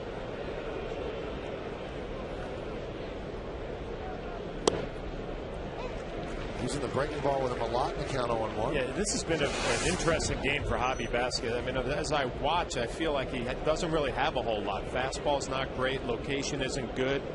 But here he's given up 3 hits. 2 of those have been home runs. One of them off the pole. Off the pole. I mean, he's got 6 strikeouts. Now, as I watch here, he's going to throw his 80th pitch. I really don't feel like he has a whole lot, so you got to give him credit for finding a way to get this last out to get through 5 innings. And he's a stretched out starter despite his stint in the bullpen. Yep. Girardi said today, he can give you 100 pitches, the 1-1. Breaking ball strike. Now Vasquez is looking to complete 5 innings for the first time since August 6th. About a month. Dropped down a little bit there to throw that slider to Bautista.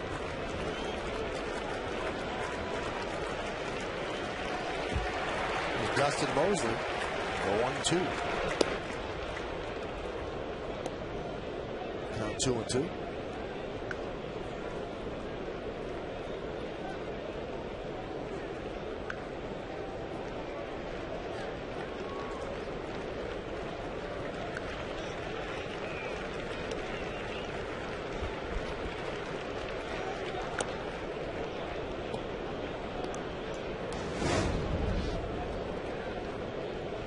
Cano is practicing his swing while he's in the field, channeling Paul O'Neill.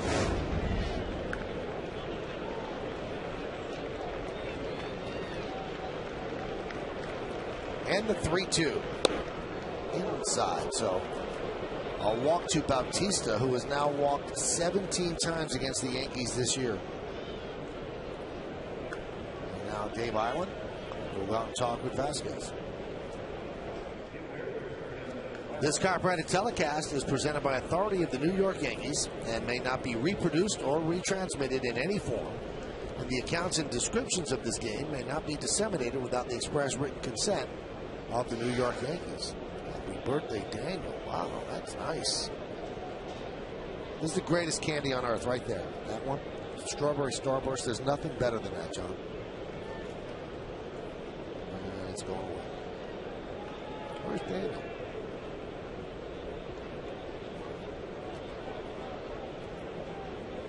I wonder if Daniel's going to be surprised.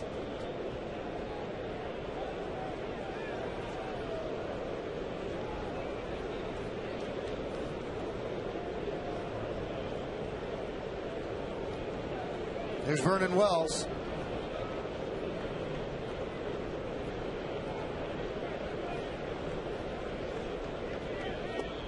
No comment on the Strawberry Starburst?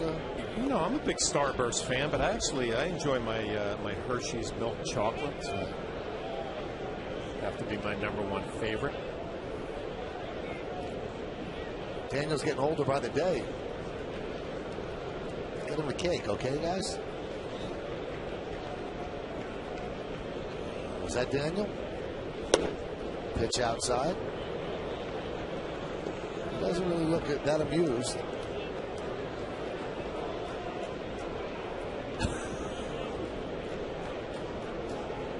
Just saw the Strawberry Starburst and it smiled. There's the smile. What a nice way to spend your birthday. Made a wish. Let's see if Vernon Wells makes it out. There's a strike.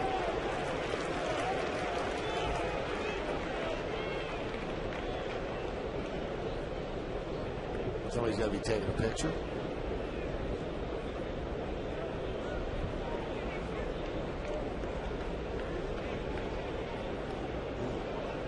Sends him up here. The 2-1.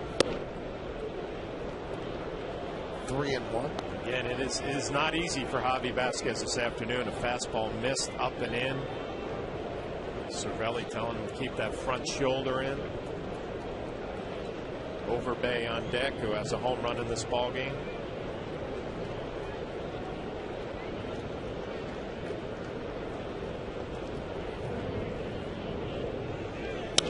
Line drive, and that's going to be a base hit to left field. Moving to third is Bautista. Throw goes into second. And all of this with 2 outs. First and third now for Lyle Overbay. Joe Girardi wasn't afraid to take Nova out in yesterday's game, and it looks like he's going to do the same thing with Javi Vasquez, and you can tell he's not happy. Well, they're at the point of the season now. They're not worried about individual achievements or wins or anything like that. He wants to get a win for his team, and Girardi thinks it's slipping away from Vasquez, who battled and clawed his way through 4 2/3. So it's over for Vasquez. Dustin Mosley comes on. He'll face Lyle Overbay. Yankees lead by 2.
Yankee Stadium. The Mohegan Sun Sports Bar is a great place to gather and enjoy the game.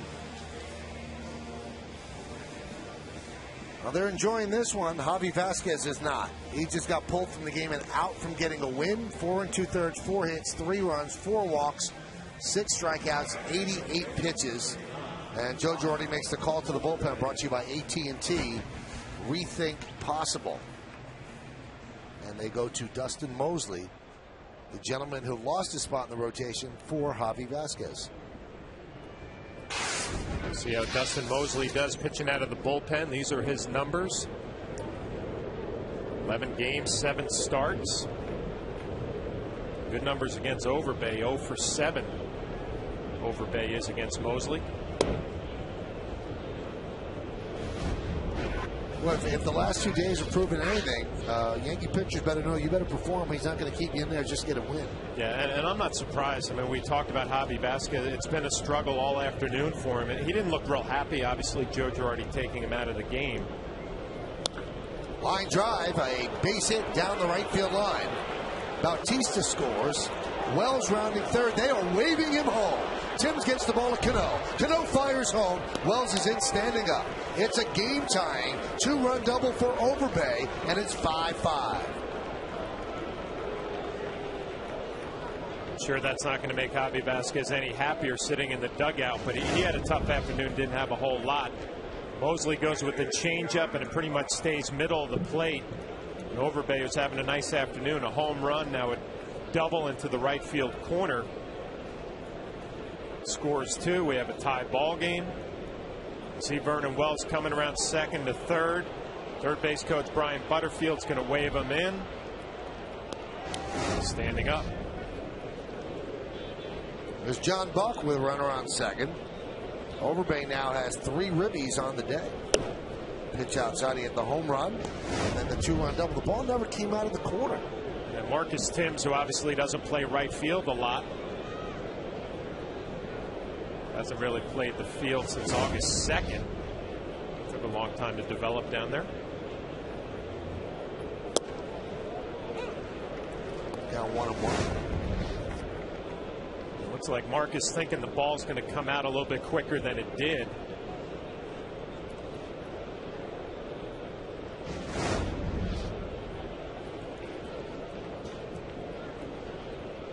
A lot of 5s going. We're in the 5th inning. Game is 5-5. Nice Buck. Fouls it off.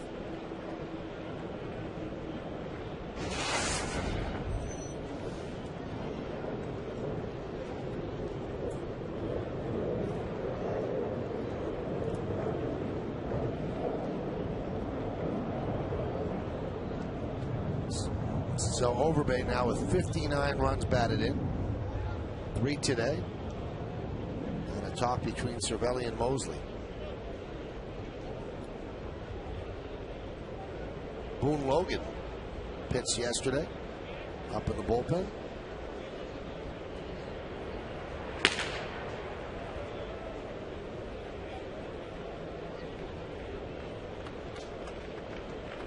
The 1-2. Still 1-2. Surprised to see Boone Logan up this early, and Joe Girardi's not been afraid to go to the lone lefty out there early in ball games. This might be an opportunity for Mosley here to pitch multiple innings.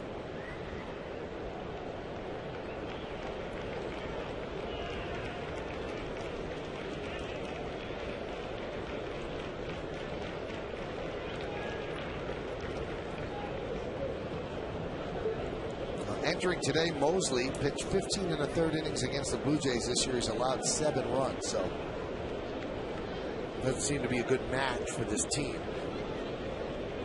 2 balls, 2 strikes, 2 outs, runner at second. Game tied at 5.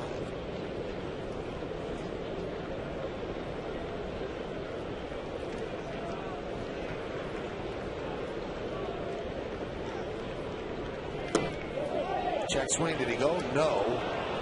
Said Fielden Culbreth. Little slider down and away. We get a good look from the side. Or what the umpire sees there from that angle.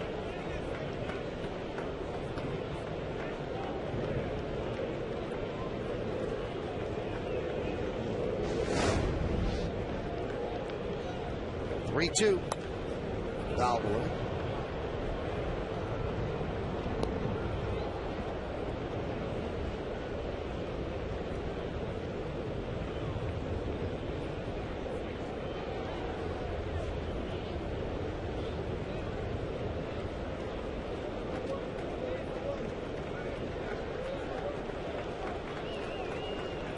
Overbay with Brett Gardner over his right shoulder, leads off second. And the payoff. Grounded to third. Nunez fires across the diamond, and that'll do it. But the Blue Jays tie the score. 2 runs on 2 hits, and they leave one. We're halfway through. It's 5-5.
Partnerships are built on trust. At GE Capital, we prove that every day. John Buck rolls over, a little off-speed pitch, and Nunez does a nice job coming in, an off-balance throw to the Yankee first baseman, Mark Teixeira. A nice play to end the 5th. And it's a new pitcher, Jesse Carlson, takes over for Sipchinski. 8th game for Carlson.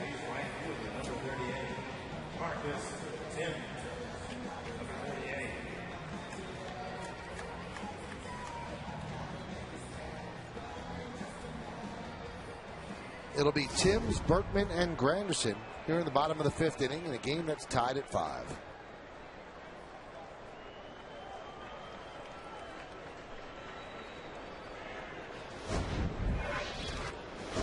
Carlson spent most of his season at AAA in Las Vegas. He had a 4.24 ERA in 45 games. You can see from that delivery, he's tough on lefties. Lefties are 1 for 10 against him so far this year. Ground foul. T-Rock's had a bad day. Booted one before. He's not going. He's not going to get on Sports Center as he did with that great play. You know what? The tarp got in the way. Swung on a miss. Tarp got in the way. I'm a big Terrence fan. Leave the kid alone. He works hard. Move your feet a little bit. Get a better jump. You know, after the game, the kid's cleaning spikes and stuff like that. This is not just his only job here.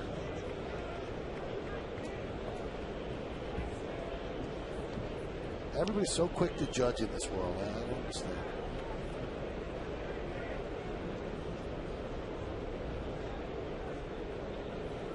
Here's the 2-2. Foul back. Marcus has had some good swings today and nothing to show for it. is the play that made Terrence famous. Catches the ball, and then the key was catching the hat after it. Terrence gets another shot. He was ready to pound, see? But it made the seats. A little sluggish and a little day game. Watch the react like a cat. Watch him. Yeah, just out of his reach. Fouled away.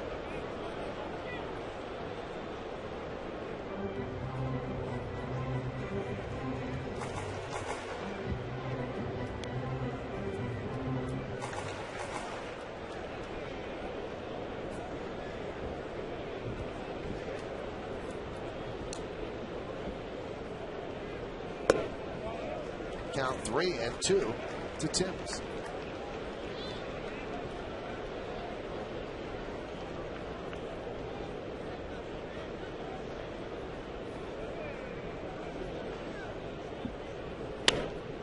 Rounded to third. Bautista fires across the diamond for the first out. Hey, you can save up to 40% off the advanced game price on select field seats and other great seating locations for Yankees home games now through September 7th. Compliments of DKNY. This back-to-school ticket special presented by DKNY is for a limited time only, and tickets are subject to availability. Tickets are available at Yankees.com, all Ticketmaster outlets, and the Yankee Stadium ticket office. Here's Lance Berkman. He's 0 for 2. And he grounds one to Bautista. 2 outs.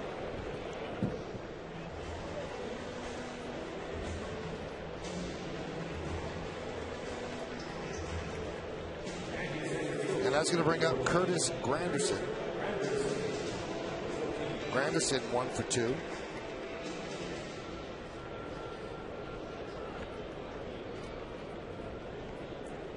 Granderson grounded to second, single to right. Count 0-1. Tough test for Curtis Granderson here. I mentioned Carlson and his numbers against lefties outstanding. Really stepped towards the Yankee dugout. Tough at bat for a lefty. 1-2.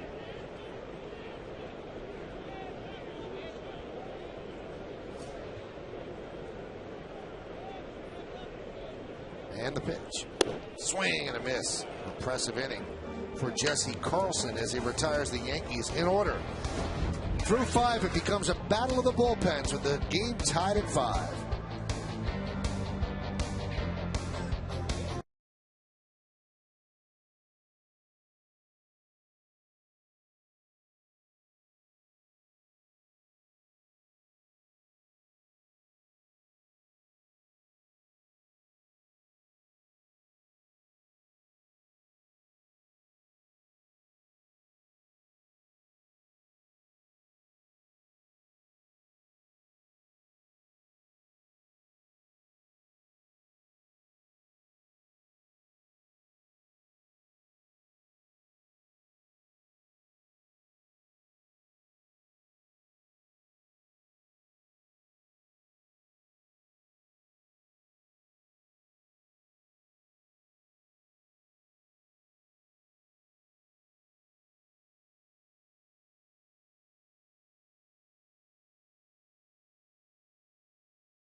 York Yankees. Caught you looking. I get it. See? The K backwards is looking. Anyway, we go to the 6th inning, and they bring in Boone Logan now. So Dustin Mosley came on to get the final out, and those are Logan's numbers. And the question that's automatically out there to be asked, if you're going to bring in Logan now, why didn't you bring in Logan to face Overbay? And what Joe Girardi would tell you is that Overbay's 0 for 7 against Mosley. And now he's 1 for 8. And if you look at the numbers against Boone, Logan, Overbay, 1 for 4. And that's what he would tell you. That's what he would tell you. But here, Boone Logan has a couple of lefties. Here in the 6th inning, Adam Lind. Snyder batting 9th, left-hander. Lind 1 for 2. Pitch inside.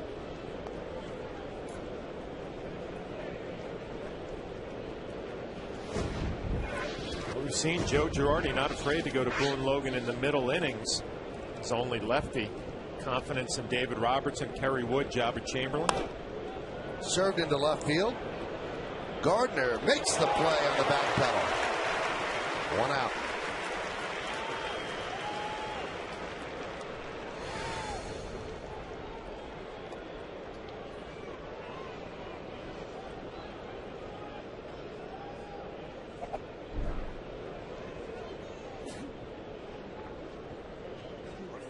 Here's John McDonald, 2-run home run off the left field foul pole in the 2nd, and then struck out in the 4th. Playing shortstop, batting 8th.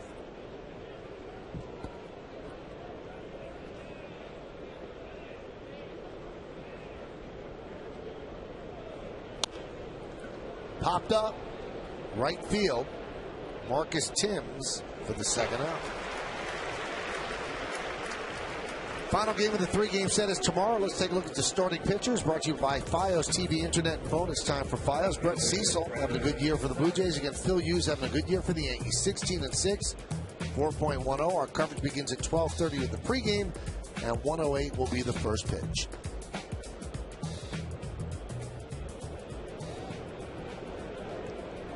Here's Travis Snyder against Logan. And a strike.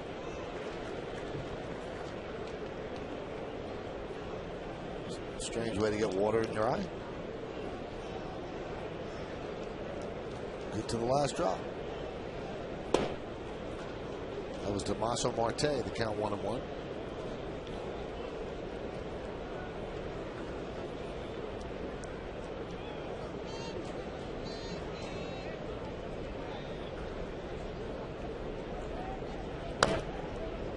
Grounded foul.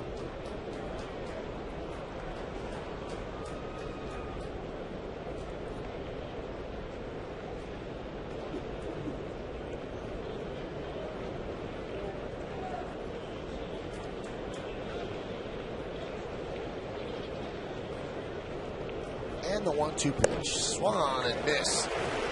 1-2-3 inning. He did it on 7 pitches. Impressive by Boone Logan. We go to the bottom of the 6th. It's 5-5.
computer.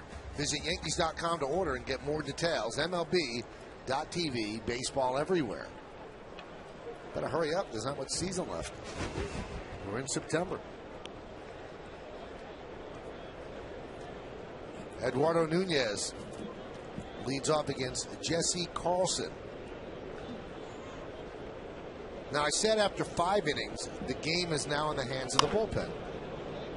Well, if history is any indicator, the Yankees are in pretty good shape. In their last 28 games, they have a 1.50 ERA. That's the Yankee bullpen. And that's a full run lower than any other team in baseball has over that stretch. A full run lower. That's how good their pen's been.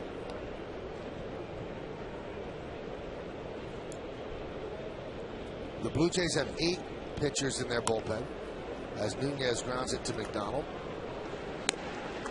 They have 4 righties and 4 lefties. There's a Yankee bullpen since August 4th, 1.50. The Braves are next. More than a run. The Padres and then the Mets.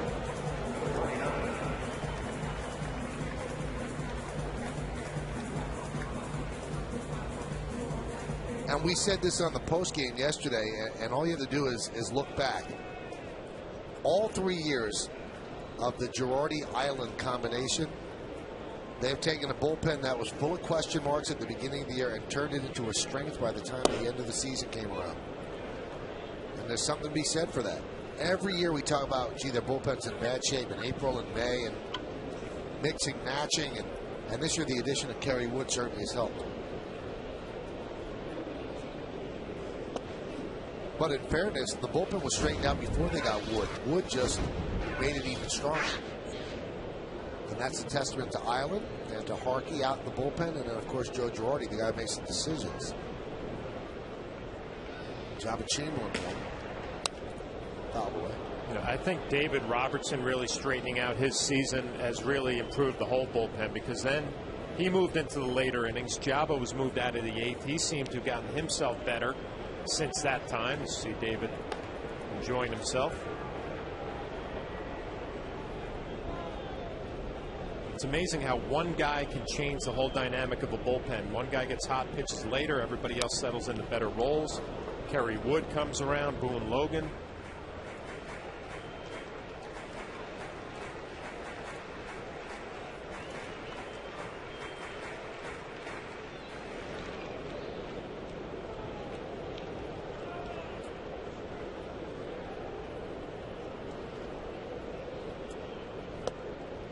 White Sox leading the Red Sox 2-1. That's in the 7th inning. Red Sox have to start winning some games. I mean, they've got a real long shot to make it into the playoffs, even as a wild card. And if you don't win games, well, I mean, it's pretty elementary. Nice play by Robbie Thompson. Now, Gordon Beckham just had a double to drive in a run, and the White Sox now lead 3-1 over the Red Sox.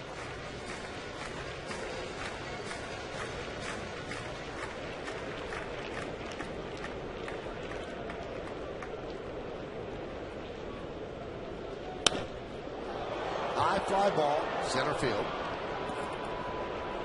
Vernon Wells for the second out. Hey, next week, get ready for 2 big center stage premieres on Yes. First, Tuesday at 11 o'clock, U.S. Open and Wimbledon tennis champ John McEnroe sits down to talk about his career. And then on Wednesday, controversial Cowboys Hall of Famer Michael Irvin joins the Candid Conversation. It's GMC Presents Center Stage with Michael Kay, the greatest announcer on earth, only on Yes. The best announcer ever. Thanks so much. You know what I should have asked McEnroe? I really want to go to the U.S. Open on Monday. I don't have tickets. That's not going to be a problem for you. You just call up and say, I'm the greatest announcer ever. I'd like some seats. That's what Kim said I should do. Just not the greatest announcer ever. She said you should just call in and said there's tickets available, I'm sure. It reminds me, Tino Martinez was with us a couple of games ago, and he wanted to go to the U.S. Open, did not have tickets. And I said, what are you going to do? He said, I'm just going to call somebody and get tickets. See, I don't have the you don't have that? I didn't hit a grand slam in the World Series. But you called it. See ya. Isn't that worth something? Not tickets to the U.S. Open on Labor Day. But thank you for the belief in me, John. The 1-1. Count 2-1. Gardner's 1 for 2 with a walk and a run scored and an RBI and a stolen base. Full day.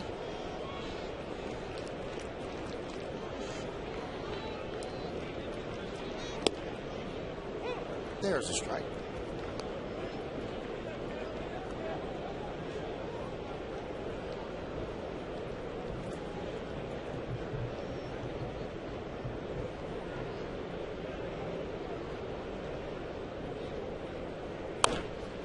Grounded and grabbed there by Hill. Nice play, and he gets Gardner for the final out of a 1-2-3 inning. So Carlson has come on to get 6 in a row. We'll go to the 7th at 5-5.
Labored, but kept the team in it. 4 walks and 6 strikeouts. Overbay hurt him.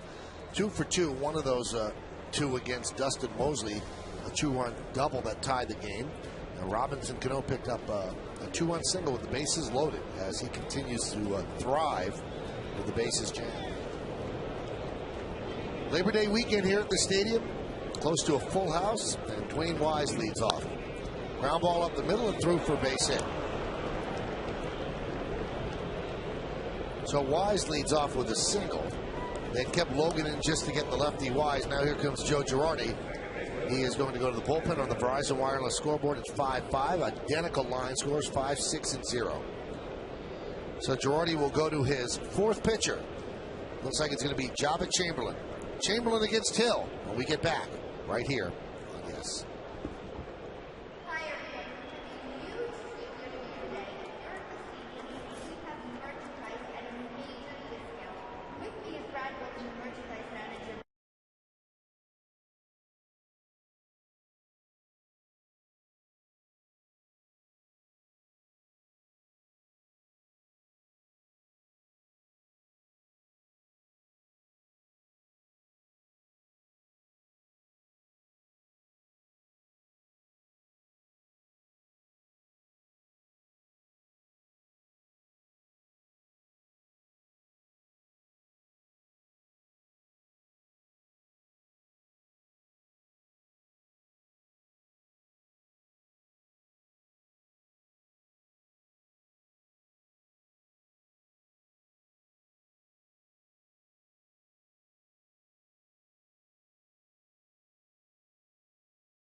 computer world, and by Ford, the official truck of the New York Yankees. So now they turn it over to Jabba Chamberlain. Boone Logan went 1 inning plus. Gives up the base hit to Dwayne Wise. And now Chamberlain will face Hill, Bautista, and Wells.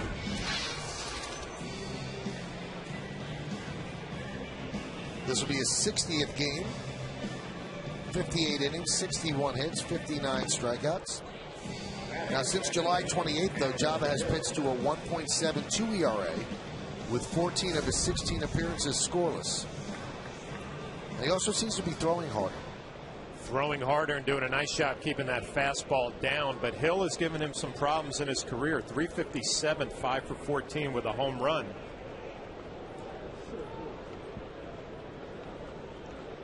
Hill today's 0 for 3.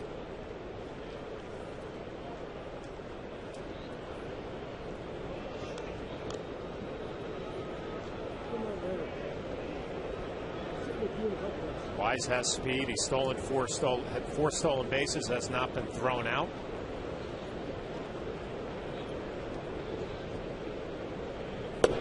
Pitch outside.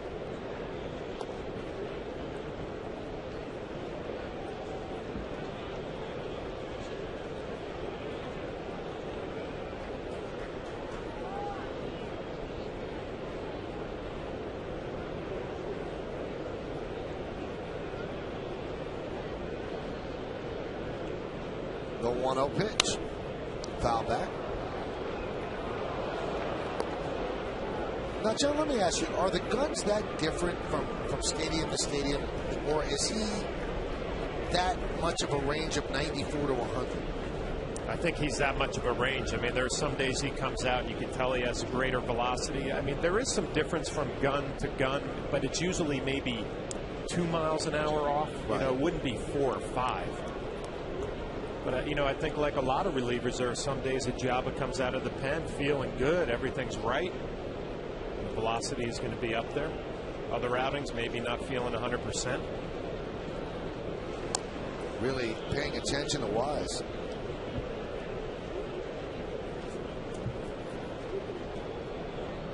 And sometimes we'll see the velocity jump, you know, as the outing goes on.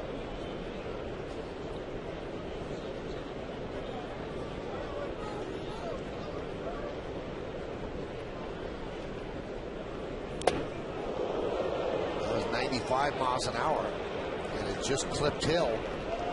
So now the Yankees have themselves a jam. First and second, nobody out, and Jose Bautista due up. You see Cervelli setting up away, and it gets away from Jabba up and in. I mentioned before, Jabba coming out of the pen with good velocity, but more impressive lately, being able to work the ball down. This is when we see Jabba get in trouble, when you see a lot of high fastballs. Working underneath it a little bit.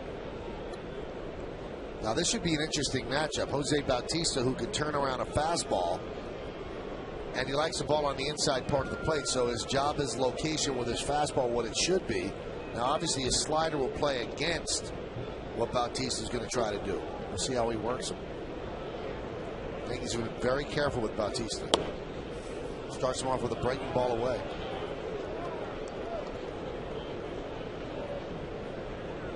Expect to see a lot of sliders this at bat. You mentioned it, Bautista can turn around a fastball. 96 on the inside corner, 1-1. 96, but missing by a whole plate. You see Cervelli setting up away, and it ends up on the inner half. Not a good sign for Jabba there, missing location by that much. That time sets up outside and hits it, but high. And the count 2-1. Careful here with the fastball, thinking maybe about a little slider down and away in a fastball count. We'll see what Jabba's thinking.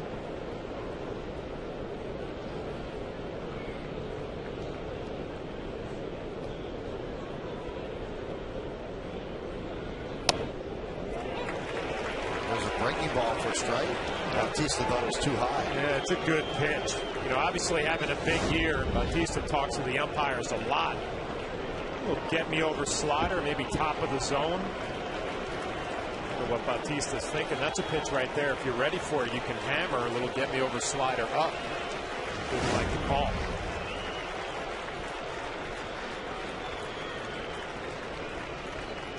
Two count on Bautista, the major's home run leader. This is outside 97, so the velocity is picking up.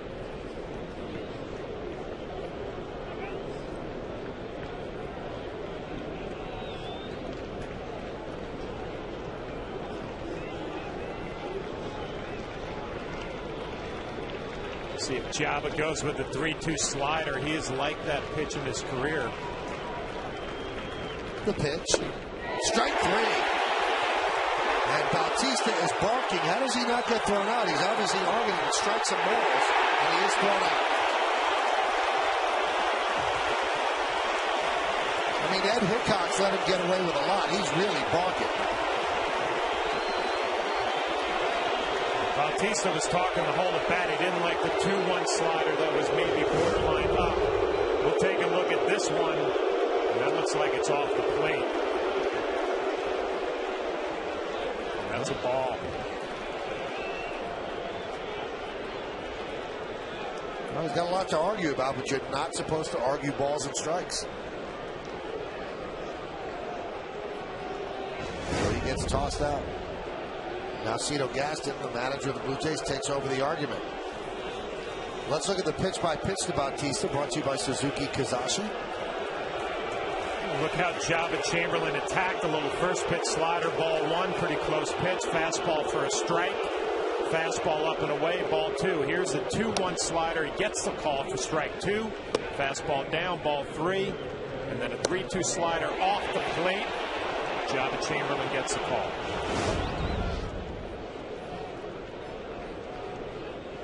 That's a big out for the Yankees and a big injection for the Blue Jays. They lose a guy with 43 home runs in a tie game in the 7th. Here's Vernon Wells.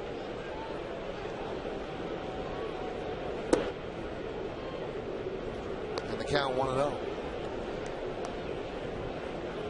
Along with John Flaherty and Kimberly Jones, I'm Michael Kay. You're watching Yankees baseball here on Yes. We thank you for joining us on this Saturday of Labor Day weekend. It's 5-5, top of the 7th. That could be a double play. There's one. And a stretch by Teixeira for two. A full body stretch toward right field, and he kept his foot on the bag to complete the double play. An outstanding play by Mark Teixeira. No runs a hit, no errors. And because of this double play, just one man left on base. At the end of 6.5, it's time for the 7th inning stretch. Yankees and the Blue Jays are tied at 5. Speaking of a stretch, there's one by Teixeira. We're going to stay right here and honor America in the Bronx.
7th inning, it'll be Mark Teixeira after Derek Jeter. So a pretty good 1-2 punch at the top. 5-5 game on the Verizon Wireless scoreboard. And they're going to face a new pitcher. It's going to be Jason Frazier. So Jeter, Teixeira, and Cano here in the bottom of the 7th. The game knotted at 5.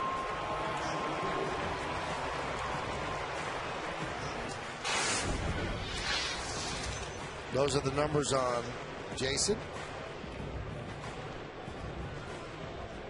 Now John McDonald will take over at third for Bautista, who got thrown out, and Mike McCoy will take over at shortstop for McDonald.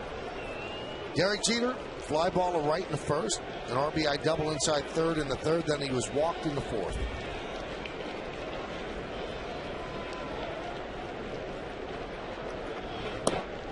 And there's a strike.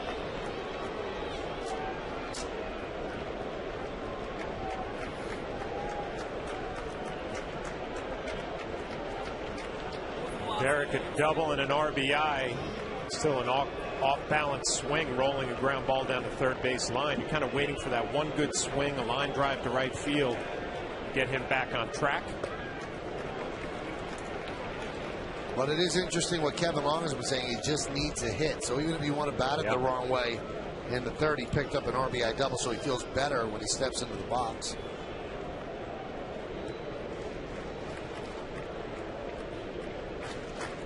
Alex Rodriguez eligible to come off the DL tomorrow. Took part in the simulated game before the game today. Jeter's worked the count 2-1. Andy Pettitte and Alex Rodriguez. And if you joined us late and didn't hear Kimberly Jones report in the third inning, all things went well. And we'll see how they feel tomorrow. You see Jeter on the Major League's all-time run scored list. 7 away from Mickey Mantle, who's number 28. And then the famous Big McPhee.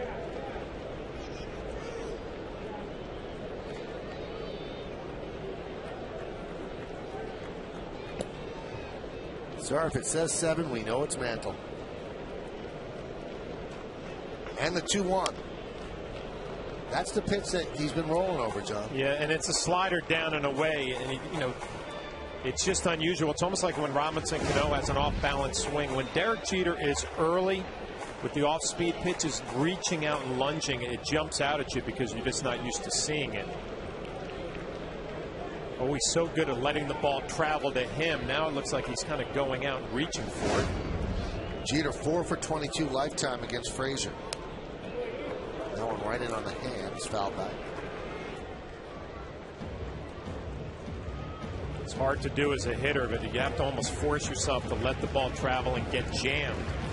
Remember Don Mattingly always talking about that when he was the hitting instructor here. Get jammed a few times, fight it off the other way. Tough to do when you get in that batter's box. 2-2. Swing and a miss. Jeter down on strikes.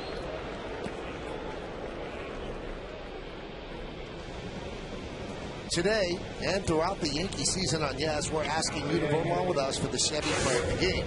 Text your vote 58772, or you can vote online at yesnetwork.com. Today's candidates are number 1, Lyle Overbay, number 2, John McDonald, number 3, Robinson Cano, and number 4, Francisco Cervelli. Vote now, make your voice heard, and standard text messaging rates apply. Here's Mark Teixeira. And there's a strike.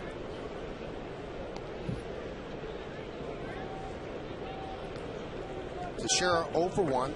He walked and was hit by a pitch.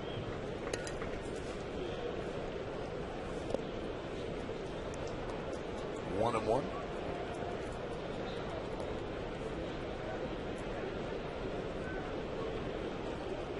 Gary Wood warming. He got the win in yesterday's game. Faced 5, retired all 5. Teixeira against Frazier is 0 for 8. Count 1 and 2.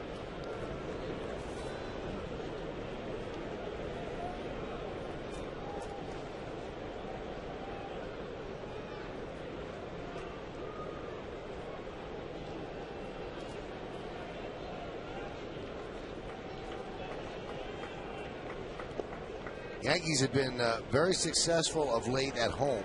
They've been great at home all year. 12-3 in their last 15 games. And during their 7-game winning streak coming into today's game, they've outscored opponents 50-24, and they've hit .314.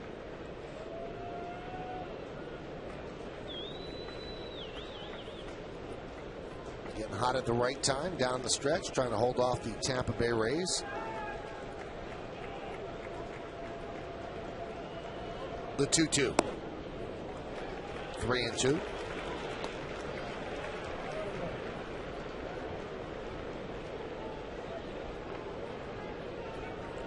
Rays beat the Orioles in Baltimore last night, so they stay a game and a half behind the Yankees. Red Sox 8.5 out, and they're trailing 3-1 bottom of the 8th to the White Sox. Here's a ground ball to first. Overbay playing near the line, steps on the bag with the second out.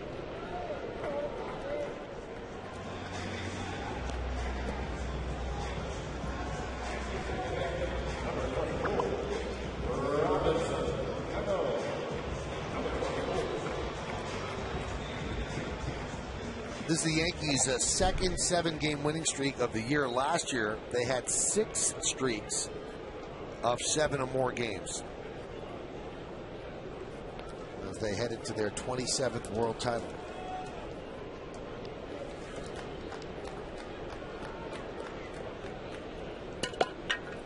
Here's Cano. Big bases loaded single, driving in 2 in the 3rd inning. He's 1 for 3. 2 for his last 19.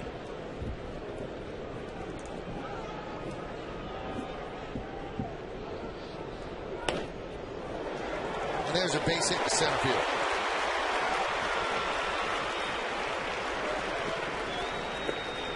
Almost the identical hit he had earlier with the bases loaded to drive in a couple of runs. Gets jammed, fights it off, forcing the ball right back up the middle. Although Robinson Cano not 100% right with his swing right now, picks up a couple of hits.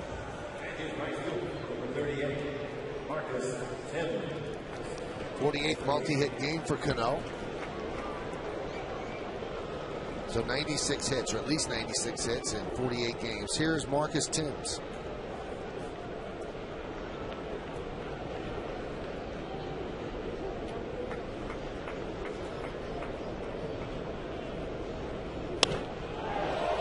Driven to left foul.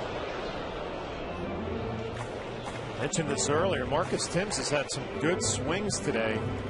Nothing to show for it. A couple of deep fly balls to center field, left field.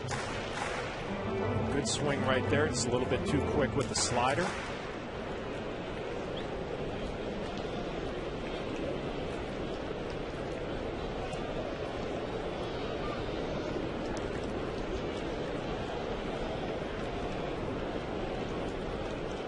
Long set.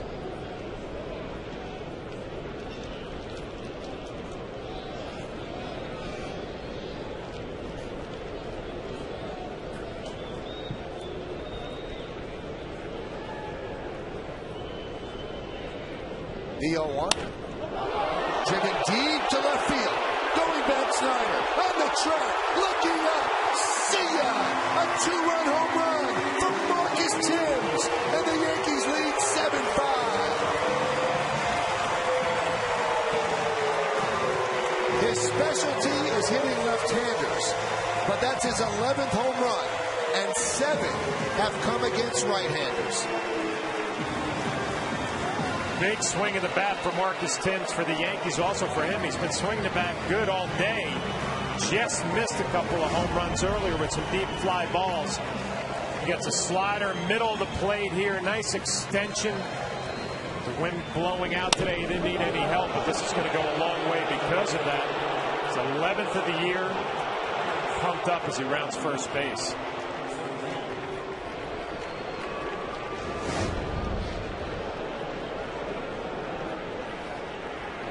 Here's Lance Berkman. He gets a chance to hit from the left side. So the Yankees lead 7-5. Ground ball up the middle, a base hit for Berkman. All with 2 outs, 3 straight hits. A single, a home run, and a single. Marcus Thames had a first pitch slider that he pulled foul. Was a little bit too quick. He gets another one, and he's right on time. See Vernon Wells going back, but this is going to end up at the back of the Blue Jay bullpen. A long home run. Marcus Thames.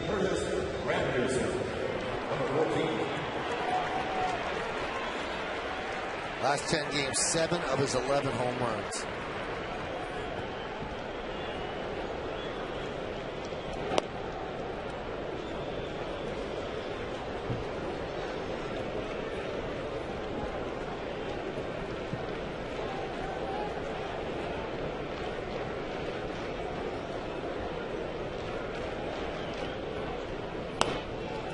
Granderson fouls it away.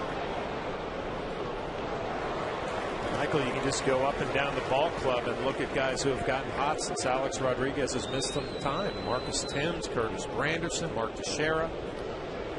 Love to see that as teammates stepping up. You got to contribute a little bit more when your big third baseman is down. Lots of the Yankees have done that.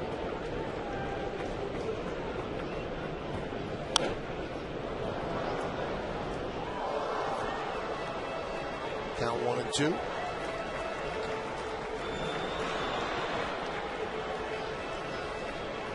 A lot to smile about for Marcus, who's had a very good season for the Yankees. Signed as a non-roster player, had to make the team in spring training. He has certainly done that. And he's contributed big hits. He's had 2 walk-off hits for the Yankees this year.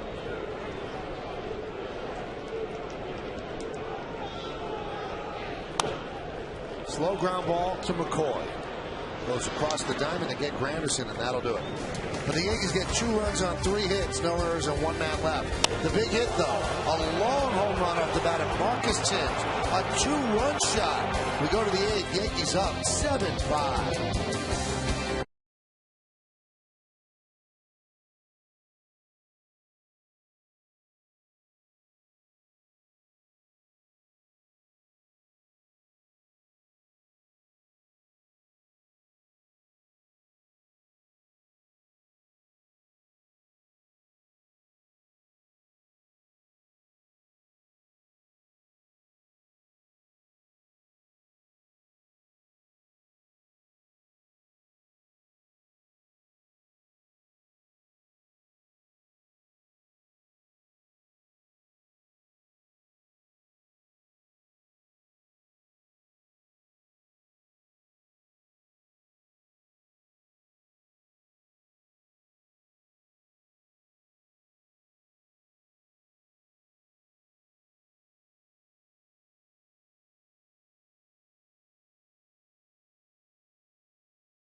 It's only on Yes. You are on TV, and happy birthday. First game. Nice birthday present. As we go to the 8th inning, new pitcher for the Yankees is Kerry Wood. A couple of defensive changes for the Yankees. We'll give you those as we move along. Those are the numbers for Wood between the Yankees and the Indians. And there's a strike to Overbay. 7-5 Yankees lead on the Timms home run. That's it for Timms in the game. He's replaced in right field by Greg Golson. And a new third baseman, Ramiro Pena, replaces Nunez. There's a swing and a miss. There's Golson. And Pena at third.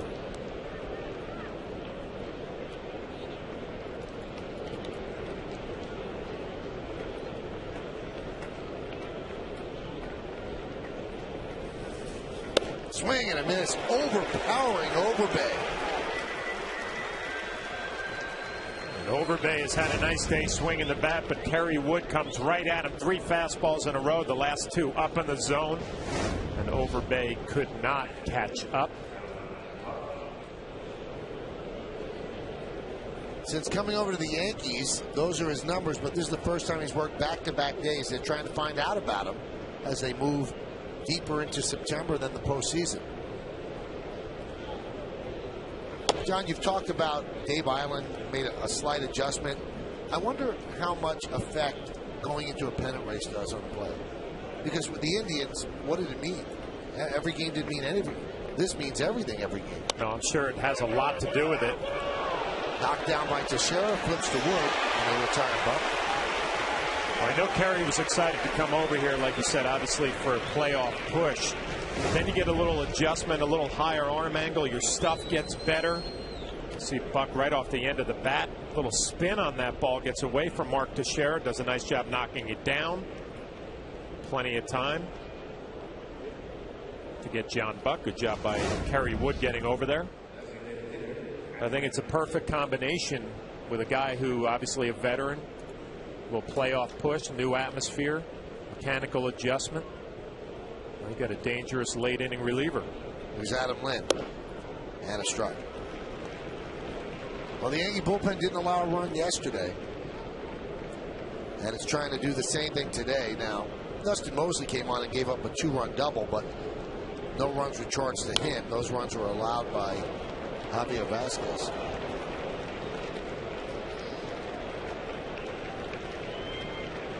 Kerry Wood not wasting any time either, coming right at these Blue Jays with a good fastball.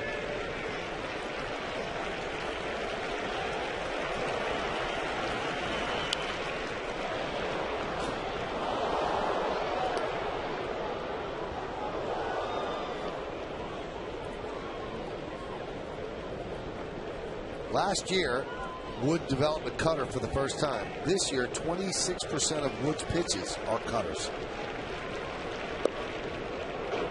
That was a breaking ball. He's changed his arsenal, obviously, from his salad days in Chicago with the Cubs. Blistering fastball. Knee-buckling breaking ball.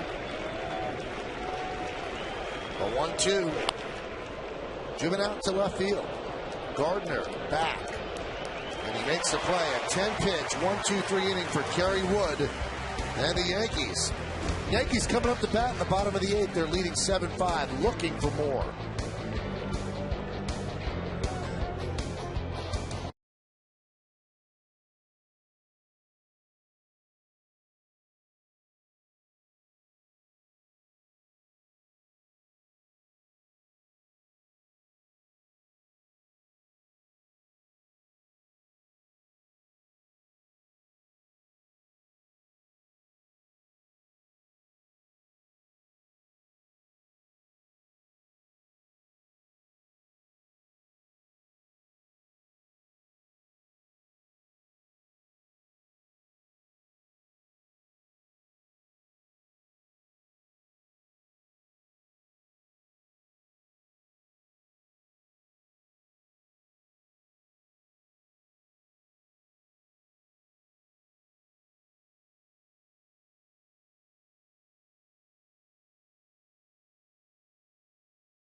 Marcus Timms, little slider down middle, his 11th home run of the year, deep into the Blue Jay bullpen, a 2-run shot, Land Rover drive of the game. Ramiro Pena leads off against Jason Frazier, who gave up that home run. And he takes a strike.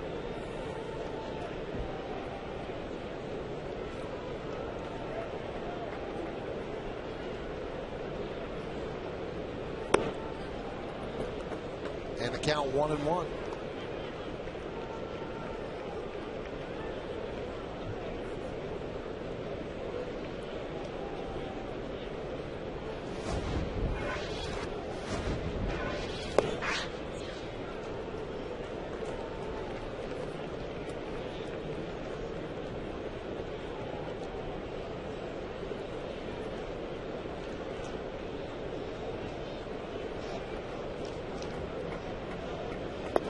Pena likes hitting against the Blue Jays. 6 for 12 this year against Toronto. Been a hot hitter lately. It wasn't too long ago we were talking about Pena trying to get above 200. Now at 230. 18 RBIs. There's a strike.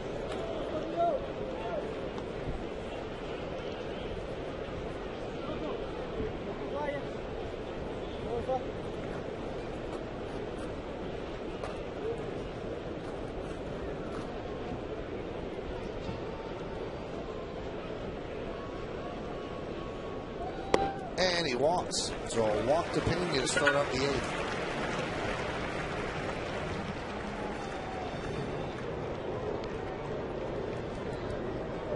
And Bruce Walton to the bullpen phone.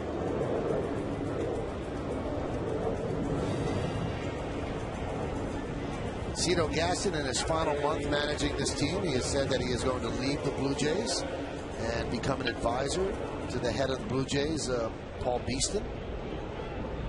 So he's leaving the dugout, and they have to have a managerial search at the end of the year.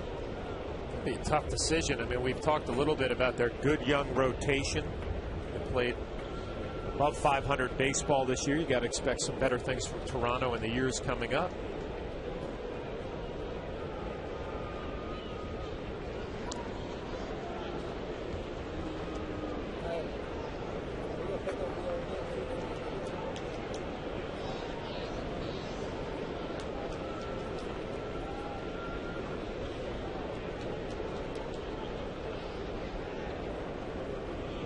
Pitch out.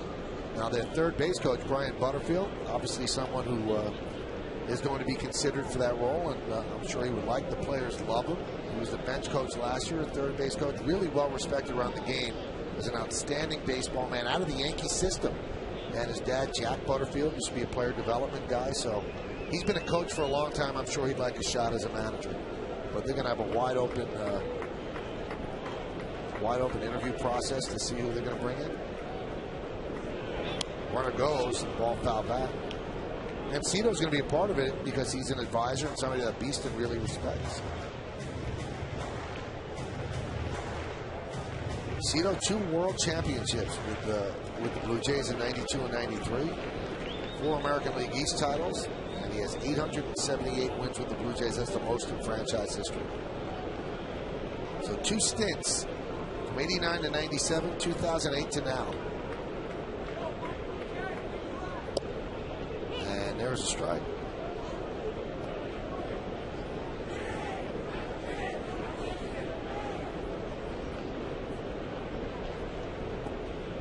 Mariano getting ready.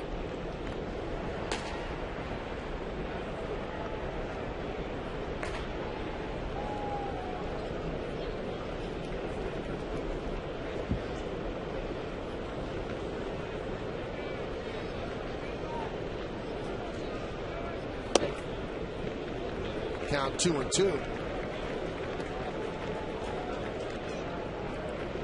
Frazier's really slowed down on the mound. Taking a lot of time between pitches.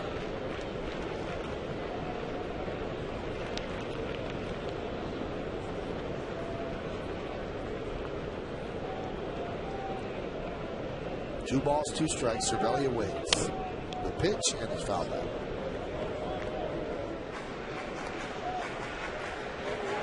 Cervelli having a nice at bat here, fouled off a good fastball. Looking down to third base coach Robbie Thompson for the signs. Had a nice ball game, 2 for 3, a couple of doubles.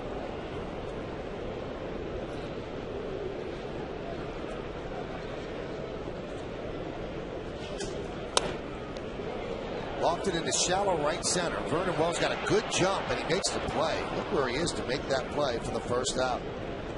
Hey, tomorrow on Yes, the Yankees and the Blue Jays close out their series here at the stadium. Complete coverage will start at 12:30 with the Tri-State Ford pregame. And John Flaherty and I are back to bring you all the action from the Bronx. Blue Jays Yankees tomorrow at 12:30 only on Yes. Phil Hughes against Brett Cecil.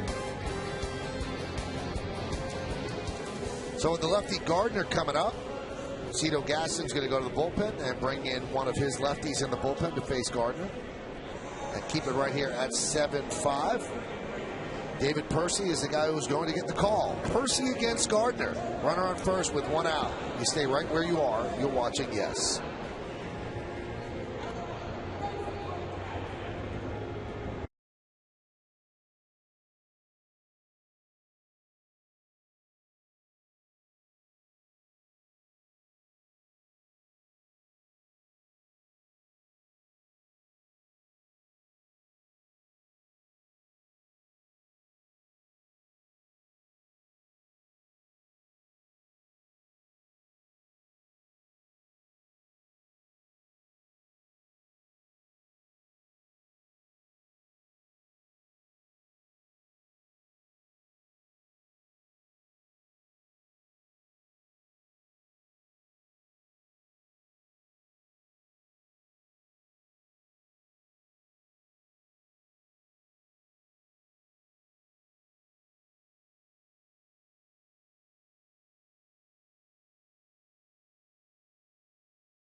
Winning Yankees on deck, presented by Tops Attacks.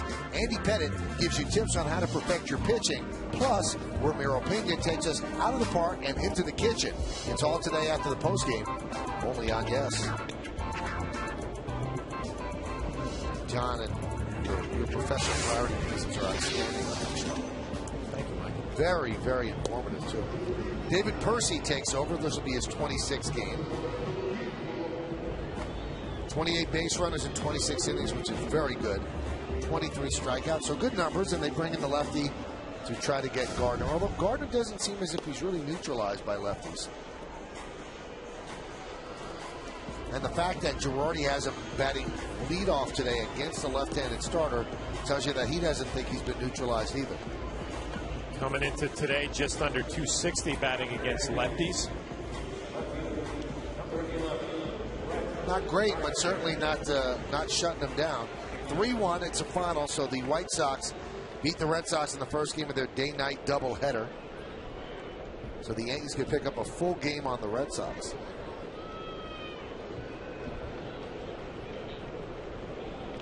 Shadows might come into play when Rivera takes the mound in the ninth inning. Right now, home plate about to be enveloped by shadows. There's a strike to Gardner.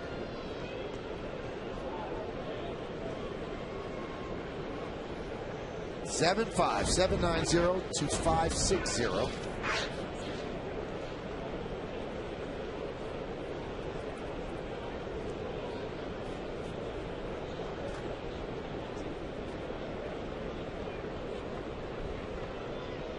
Runner goes. Pitch is high. Throw from his knees to second. Got him. Well, Buck must have some arm. No legs at all. Just throws from his knees and guns down Pena. Yeah, we've seen it a couple of times from Big John Buck behind the plate. Pena gets a good jump. John Buck to his knees, a strong throw. McCoy, nice tag. You're right, Michael. You have to have plenty of arm strength to do that from your knees. Might have been safe. Brett Gardner looked like he was out the first time around, so it all evens out. From his knees, good finish. That's impressive. 1-1. Strike, 1-2. Now, he doesn't get up because he doesn't think he has time to get up there, John? You know, that's part of it, and I was just thinking there's sometimes you get in a bad habit behind the plate where you start dropping to your knees and throwing everything. I don't think it's by design. I think he saw that Pena had a good jump, and he was the only chance he had. We'll see Jorge Posada do that sometimes.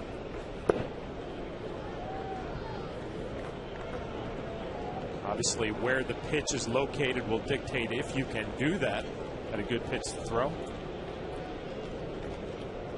Remember, in his latter years, Thurman Munson would do that, and he from his knee sidearm. And it would get there somehow. The 2-2. Outside 3-2.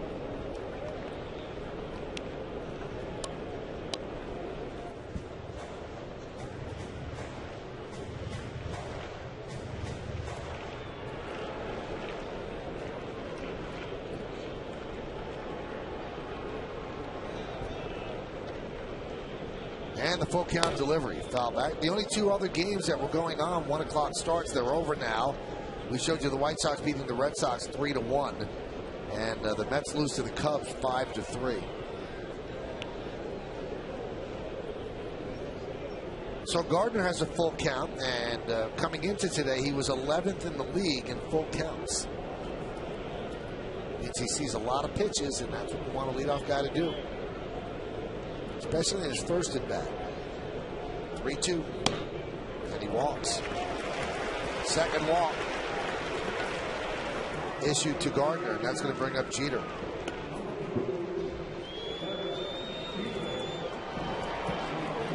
Derek's 1 for 3 today with an RBI double and a walk.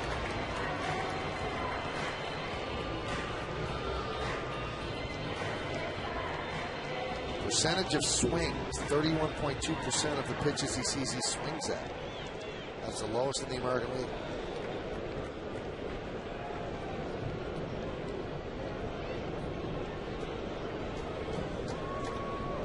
Jeter struck out his last time up against Jason Frazier. Now he's facing David Percy. Now we see those shadows, John. Any effect at all? I mean, we talk about it, but we've never been in that box. Any effect at all? Not right now. You can see that the shadow is right at home plate. Derek Jeter actually probably going to have his left foot in the sun, his right foot in the shade. So he won't have any problem now. It's once those shadows get out towards the mound, it becomes a little tougher. Between the mound and home plate? Yep. And once it goes past the mound, then it's okay? No, it'll still be a problem because you're going to have a lot of sun in the center. You know, in center field, it's going to be bright. And then the pitch is going to, you're going to see bright behind the pitcher, and then it comes into the shadows between the mound and home plate.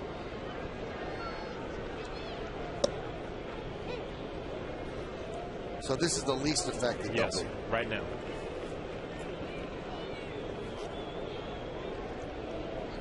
Derek has faced Percy 3 times, has 3 hits and a home run. He's looking for his first multi-hit game since August 21st.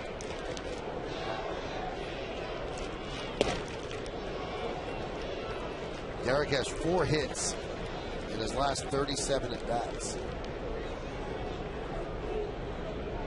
Hitting .266.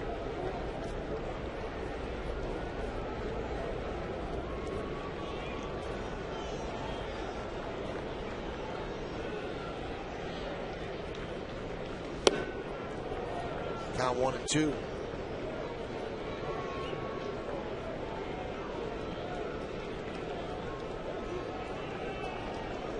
Rob Thompson going through the signs. Mariano's just waiting. Pitch yesterday wasn't a save situation. If the score holds with a 2-run lead, it would be a save situation.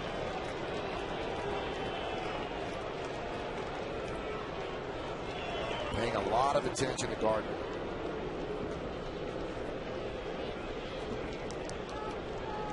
Wouldn't be surprised to see Brett Gardner taking off here. Derek Jeter behind in the count 1-2 with 2 outs. Take a chance. Try to get yourself in a scoring position. Swing and a miss. He struck him out. And Percy gets Jeter on strikes, who ends the day 1 for 4. Yankees strand 1. We go to the 9th. Blue Jays against Rivera coming up.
A look at the big matchups around the majors and how they affect the playoff race. It's the WB Mason postgame coming up after the last out, only on Yes. Check out Bob Lorenz and Kimberly Jones in the postgame. And now you check out Mariano Rivera in the 9th inning. We've seen this a lot since 1996. Yeah, he pitched 7th and 8th then. Definitely since 97. And his numbers are just as good as ever. 37 base runners and 49 and 2/3 innings. With 39 strikeouts. 28 saves, so looking for number 29 in his 52nd game. He pitched yesterday, but only threw 6 pitches in that outing.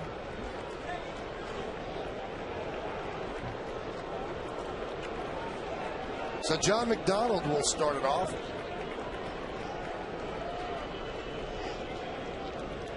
Pena right on the lip of the grass at third. Off the bag by about 10 feet.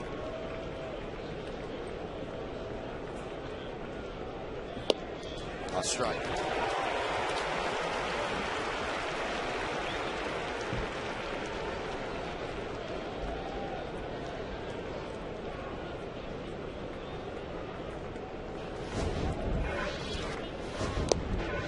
Mariano's ERA of 1.09 would be the lowest in his career if the season ended today. So that's a chance to go even lower than 1.09. And he's doing this at the age of 40. And with a lot of wear and tear on that tire.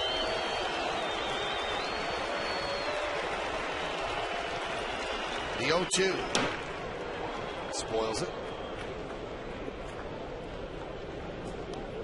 Came up in 95, pitched in the playoffs against the Mariners there. Yankees really didn't know what they had. Actually started for the Yankees. Then ascended to the setup role for John Wetland in 96. Yankees fought off trade offers. In 97, he became the closer. And we haven't looked back since then. The 0-2. Swing and a miss. He struck him out. Mariano recognizing that McDonald wanted to swing the bat that hole at bat. Expanding the strike zone, throwing it off the plate, down and away. Using McDonald's aggressiveness against him.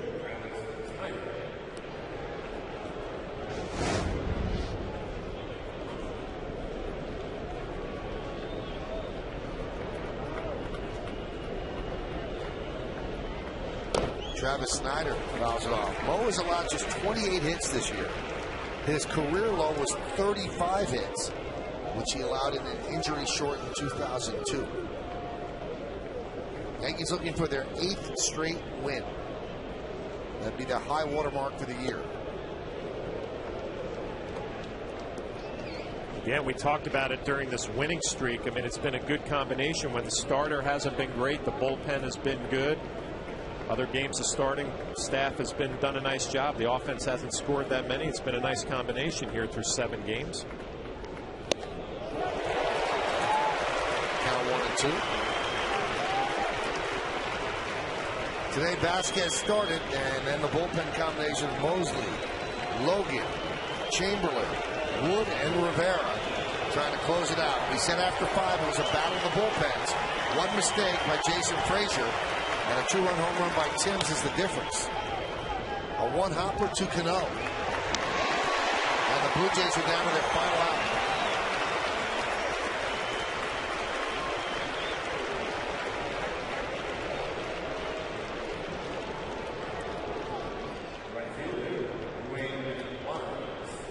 And that's going to bring up Dwayne Wise. Talked to Mariano the other day, coming back from Chicago. He had said after the World Series last year he had 5 more years he wanted to pitch. Kind of half joking. And I said to him, I said, have you decided yet? He goes, you know what? Baseball-wise, I definitely want to. He said, but it really does come down to the family. Line drive, base hit over the leaping try of Teixeira, so Wise keeps it alive. He said, I've got kids, they're getting older, I want to be part of their life. He said, we'll have to see. But I think he is going to come back. Why wouldn't he? Well, after the year he's having. Wise gets a base hit. More importantly, brings the tying run to home plate in Aaron Hill. He's 1 for 10 against Mariano in his career.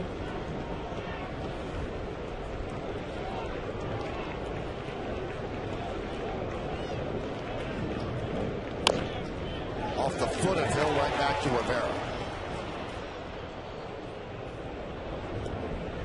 The difference over the last couple of years with Mariano right here against a right-hander, able to throw that two-seamer in. Foul ball right off of Hill's left foot. Used to see righties go up there and have some pretty good at-bats. Now that two-seamer keeping them off the cutter away.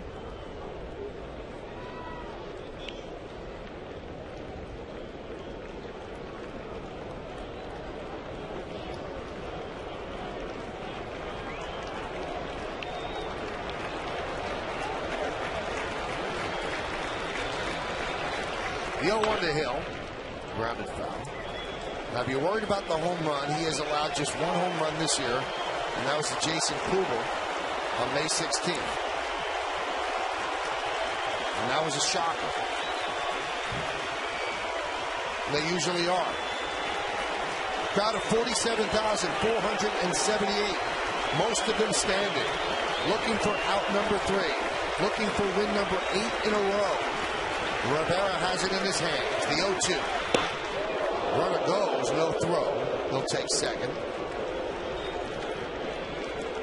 And that's defensive indifference.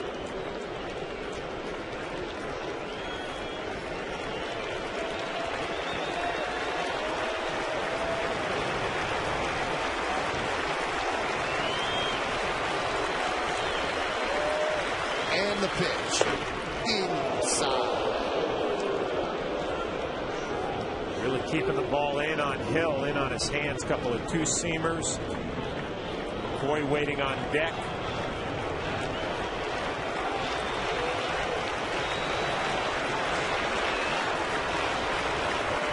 The 2-2. Grounded foul. That's a lot different way you'd pitch Aaron Hill if you knew that Jose Bautista was on deck. But Bautista got thrown out in the 7th inning, arguing a called third strike by home plate umpire Ed Hickox. And Mike McCoy took over in that spot. Wise is at second. Yankees up by 2. Rivera on the mound on a sun-splashed day at the stadium. Strike 3, ball game over. Yankees win 7-5. The Yankees win their 8th in a row. They even up their season record against the Blue Jays at 7-7. And the Yankee high water mark of 36 games over 500 has been reached, thanks to that man, Marcus Thames, a 2-run home run by Thames in the 7th inning. The difference in the ball game broke a 5-5 tie as the Yankees win this one 7-5. Stick around for the post-game show to find out who's today's Chevy player of the game. John, it came down to a battle of the bullpens, and the Yankee bullpen has been great for the last couple of months. No different today. Yeah, it seems like the same old story for the Yankees and the bullpen. Now a strength. A couple of months ago, it was a weakness. They have it all figured out there in the middle innings, the late innings, getting the ball to Mariano Rivera, who picks up another save. So the Yankees, without some of their key components, they are clicking. People stepping up. Guys like Marcus Thames, he has owned the last couple of weeks, and his home run, the difference in the game as the Yankees continue to build on the left column. Another win for them, another game over 500, and more pressure on the Toronto Blue Jays, or should I say on the Tampa Bay Rays, who are going to play the Baltimore Orioles. Joe Girardi has to feel good. So does Marcus Thames. He's with Kimberly Jones. Kim? Thank you, Michael. Marcus, given that it's Labor Day weekend, you guys picked a nice time to roll off your longest win streak of the season at 8 games, didn't you? It's good right now. We won the series, and we haven't beat these guys all year in a series, so it's a big win for us, and hopefully we can keep it up. Talked to you a lot lately. Tell me, what did you see on that pitch? Slider. They threw me sliders all day today, and I took some good swings early in the day, and I never could catch up with one, and I didn't miss that one. It was a big win for us. 7 home runs in your last 10 games, so you are feeling great. Is that why there was some joking in the dugout when you got back, specifically, I think, with Pena and Girardi? Tony Pena? Yeah, they always messing with me. They tell me I play too many games in a row, I get tired. They have to sit me down for a day or two. But I'm having fun with it. As long as we're winning ball games, I'm proud of it. That's what you always say, and we do believe you. But I've got to ask you this. Beginning of the season, all we talked about were matchups. Are you going to play against lefties and everything else? Do matchups even matter to you at all, given that 7 of your 11 home runs this season are against righties? I was brought here for, to face left-handed pitching, and unfortunately we had some guys get hurt, and I've been getting a chance to get in there. And like I said earlier, I mean, I have more home runs in my career against righties than lefties, but everything's been working out. As long as I'm hitting them, we're winning ball games. It's a big plus. I think we're all noticing that stat now, Marcus. Thank you very much. All right, thank you. Michael. Thank you, Kim, and thank you, Marcus, as well. So the Yankees win this one 7-5. They've won 8 in a row. When we come back, we'll find out what the play of the game is. 100% last pitch to Aaron Hill. Yankees win, and we'll be back. Stay right here.